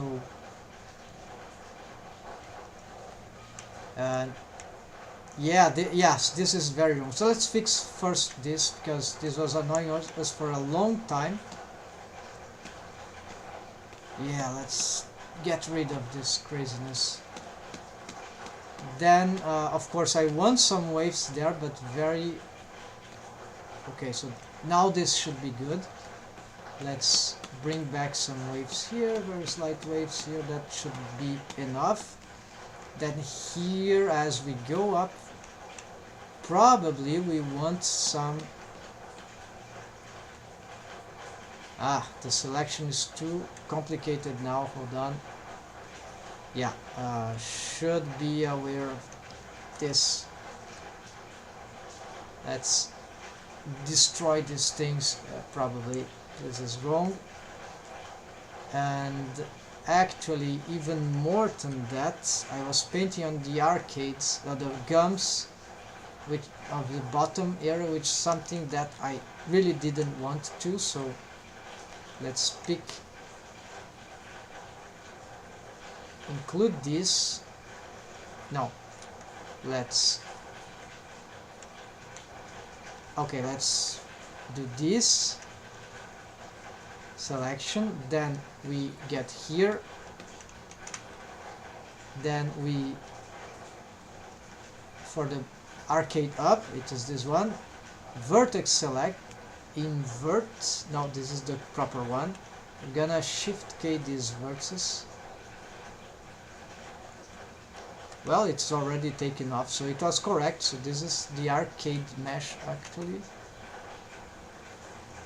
No, I have a face paint, so no, but that's right. Okay, so this is correct. The gums are not included, so I can go back here and now I can work safe. Except I need to take off the teeth from this selection. All right, so let's do it again. Select this, but exclude this all around, all the loop. That's fine. Yeah, it's annoying to do that, but then maybe I should revise this later, but let's continue now. Just a detail. We have here now a protection layer for the top arcade, and we certainly don't need all these waves here. That, at least in this here, yes, we could do a lot of shared waves here. That's okay, this is fine, but just not here. We can already start to take off waves here from all that. because this is the throat region, right? But yeah, this mesh will be pushed up. That's fine, very slightly, so that's okay. There are some more organicality in the rig, and now we start to face these problems, and this is where I really wouldn't want to have shared waves here. But since it's a ratio thing, it's not so bad. It's not like there'll be a double stretching. Well, there would be, right? But it's wave paint ratio. It shouldn't be problematic, actually. It should be. It's not like I'm stacking stretching to both.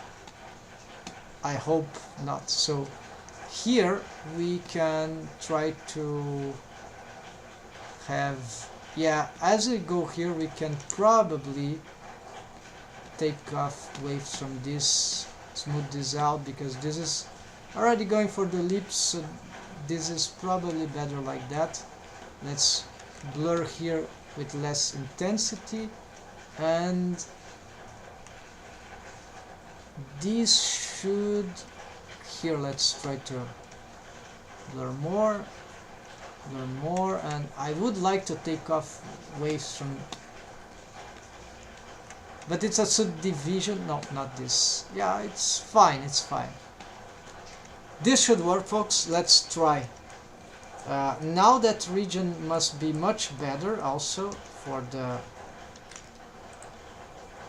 as we move the bottom shouldn't be. Alright, so now they don't stick in the way. Okay, so we must be careful though about this thing for the upper arcade. So I'm not sure about, yes, all the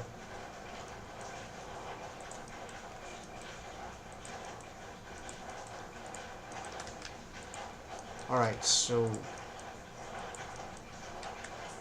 then we can pick that and make some.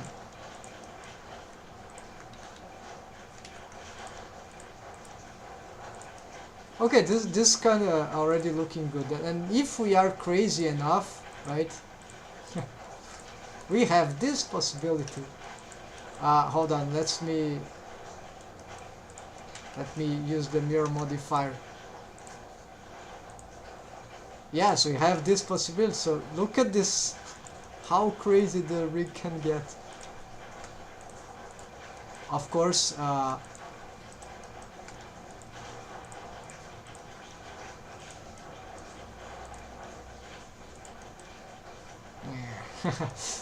and then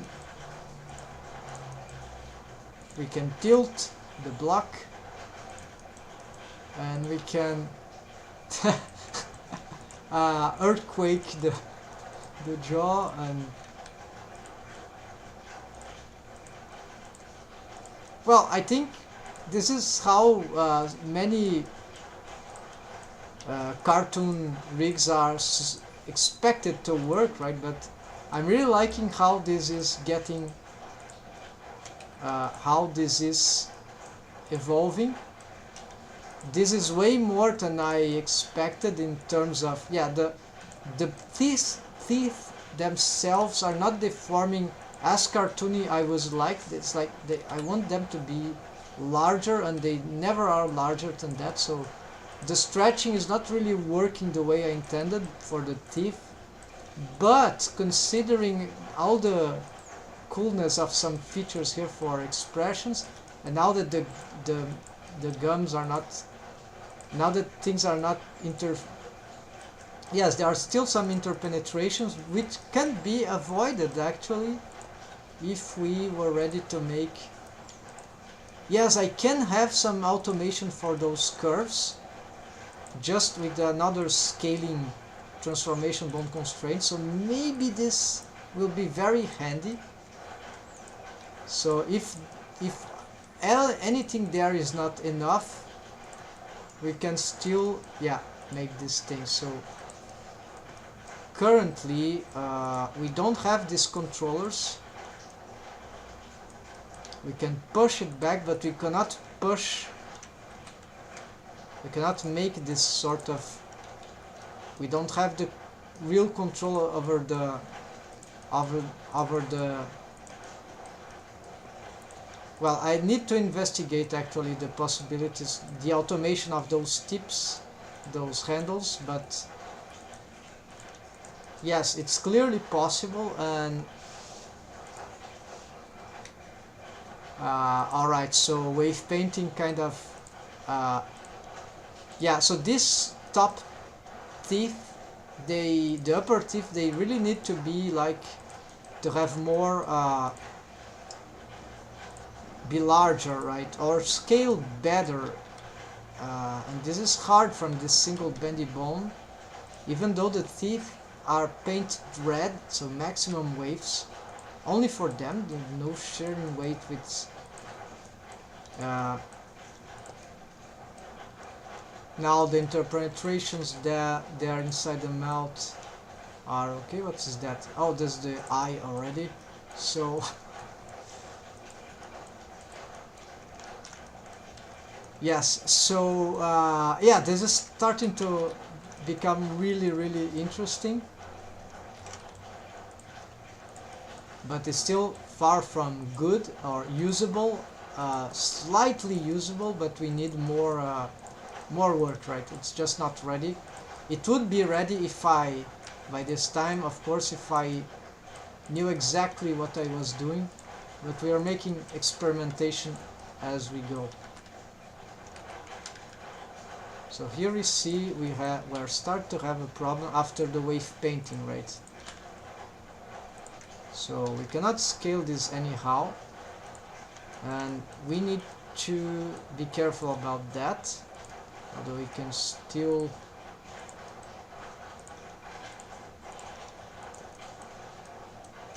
yeah, so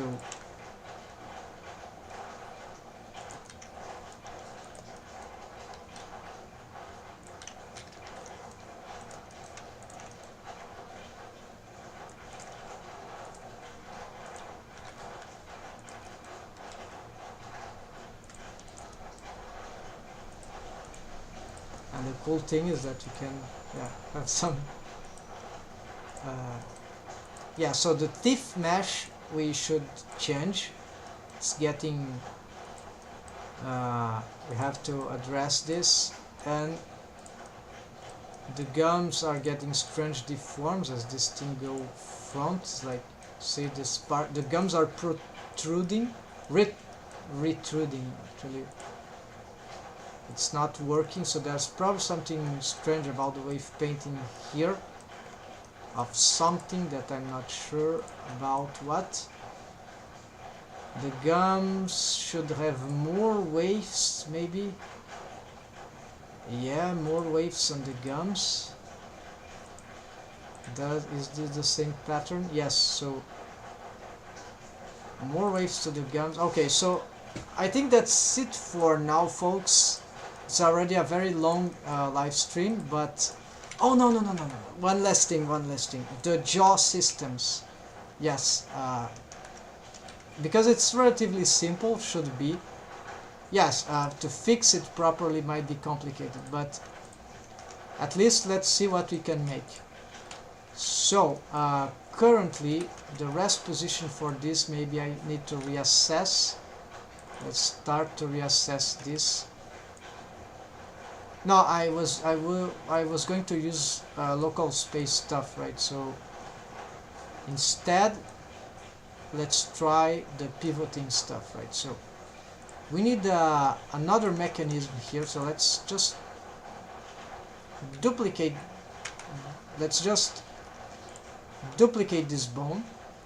Let's reduce it. It doesn't need to maintain this kind of thing. We can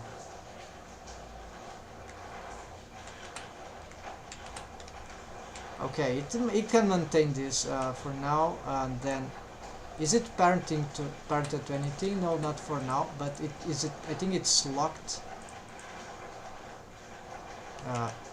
yeah, it is locked location, but apparently this is useful for some motion like that, and so this I'm not sure about, so let's leave it unlocked for now to explore this later. So this will be jaw up, this will be jaw down, and then we want to associate this bone with that. So my first idea would be a child of bone constraint. So child of, so it will like mimic a parenting of set, and so as this rotates, that will use that same curve, you see, exactly like that. Set inverse, okay, this child of could be the first, right, because it's a more global mechanism. Alright, so we've made the association. This is I just don't know if that's, yes, this holds mesh, right, melt interior mesh, so it makes sense. Yeah, it's correct. I don't know about the rotation here. We'll need to check the mesh in some sort of, yeah, let's use the mirror modifier, take it off, let's see now. So let's see from here, yes, from here is the best. Too many colors, this is better. So okay, so what we see is that this makes that the arcade, but the rotation is good, yeah, see? It's using the pivot point, I think, of that, so yeah, you see how it rotates, rotating in relation to that. Good, good, good, good. Then we need, so here is great, but the rotation are too strong, or not strong enough. Well, the lips are not moving, so we don't know yet. I think it's good. But we need to do something about this, so the rig here should have, the mouth rig should have also some, here the mesh is getting crazy, we need to find a solution for that. But that is later, we need to assess what's going on there. Apparently they are lacking waves in this part, so it's not going down with that. More waves for this bone in this part, or less waves for this and that. So now we're gonna, the upper jaw, so here it has our limits, so instead for this we are going to do something slightly different here. We want to have a jaw upper movement, even though, does it actually make any sense? Maybe it does, folks, so let's try out. I have already, no, I don't have a, okay, let's give it some minimum angles, right? So it can move up, so let's stay like -10, I think it's ridiculous, yeah. -5 maybe. Yeah, -5, just to have this slight possibility of going up, but it can get confusing if you don't reset the pose. If you want, yeah, just reset if you want to know the original position. Then here this of course we need to change, so we want this to be, okay, first the offset, the arcade up, so child of bone constraint, we bring this to here, and just one moment, yeah, so child of bone constraint here, we just need to arcade up, actually this one, so it doesn't really matter where we put those bones, right? Even though they are deformed bones, it's more about the mechanisms, and this doesn't have to affect too much the mechanisms, provide, yeah, the root positions don't directly immediately affect. What affects is the immediate, is the transforms on pose mode. So this is why they can be totally offset. The rig will still be operating like this thing. No, because I have made a wrong selection here. Okay, never mind. I'm just gonna show that if we put this thing, yeah, let's show it since it's a live stream, it's better. So if I got this and put that here, okay, we see that we got something going wrong. Okay, never mind, let's go back. Some stuff can go wrong, but usually offsetting is okay. Always set inverse. Okay, this is not the case. Then okay, where's the upper jaw? Here. Then this controls that bone now. Is that ready? Set inverse. Is that exactly this? Yes, that's it. So nothing else to change on the child of bone constraint. But now we want to, of course, this is not the kind of movement we want. Yes, it should go back down a little, but not too much. So this maximum. Now, of course, because I didn't I kept the same orientation as this bone. Its z-axis is moving down, but at least it's regular. We could change that, but let's keep like that. So now it's easier to organize here. So now it can go up to here. I don't think this is good, but yeah, it doesn't need to be equivalent to the other anyways. So we pick the bone, we then we start to give some negative minimum, like negative 20 maybe, just to start with. Let's see, and there we go. So this automates some aspects there, but you see, apparently it's not enough for the oh, and you could use these bones actually to make transforms like this. So we're gonna see what's better. So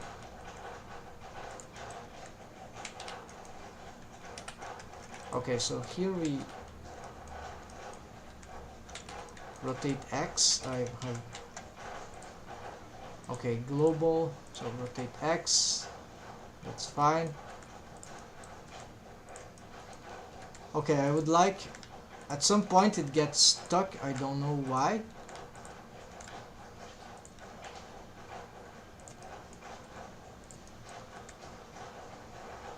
Alright, here a little more maybe. Yes, so let's give it a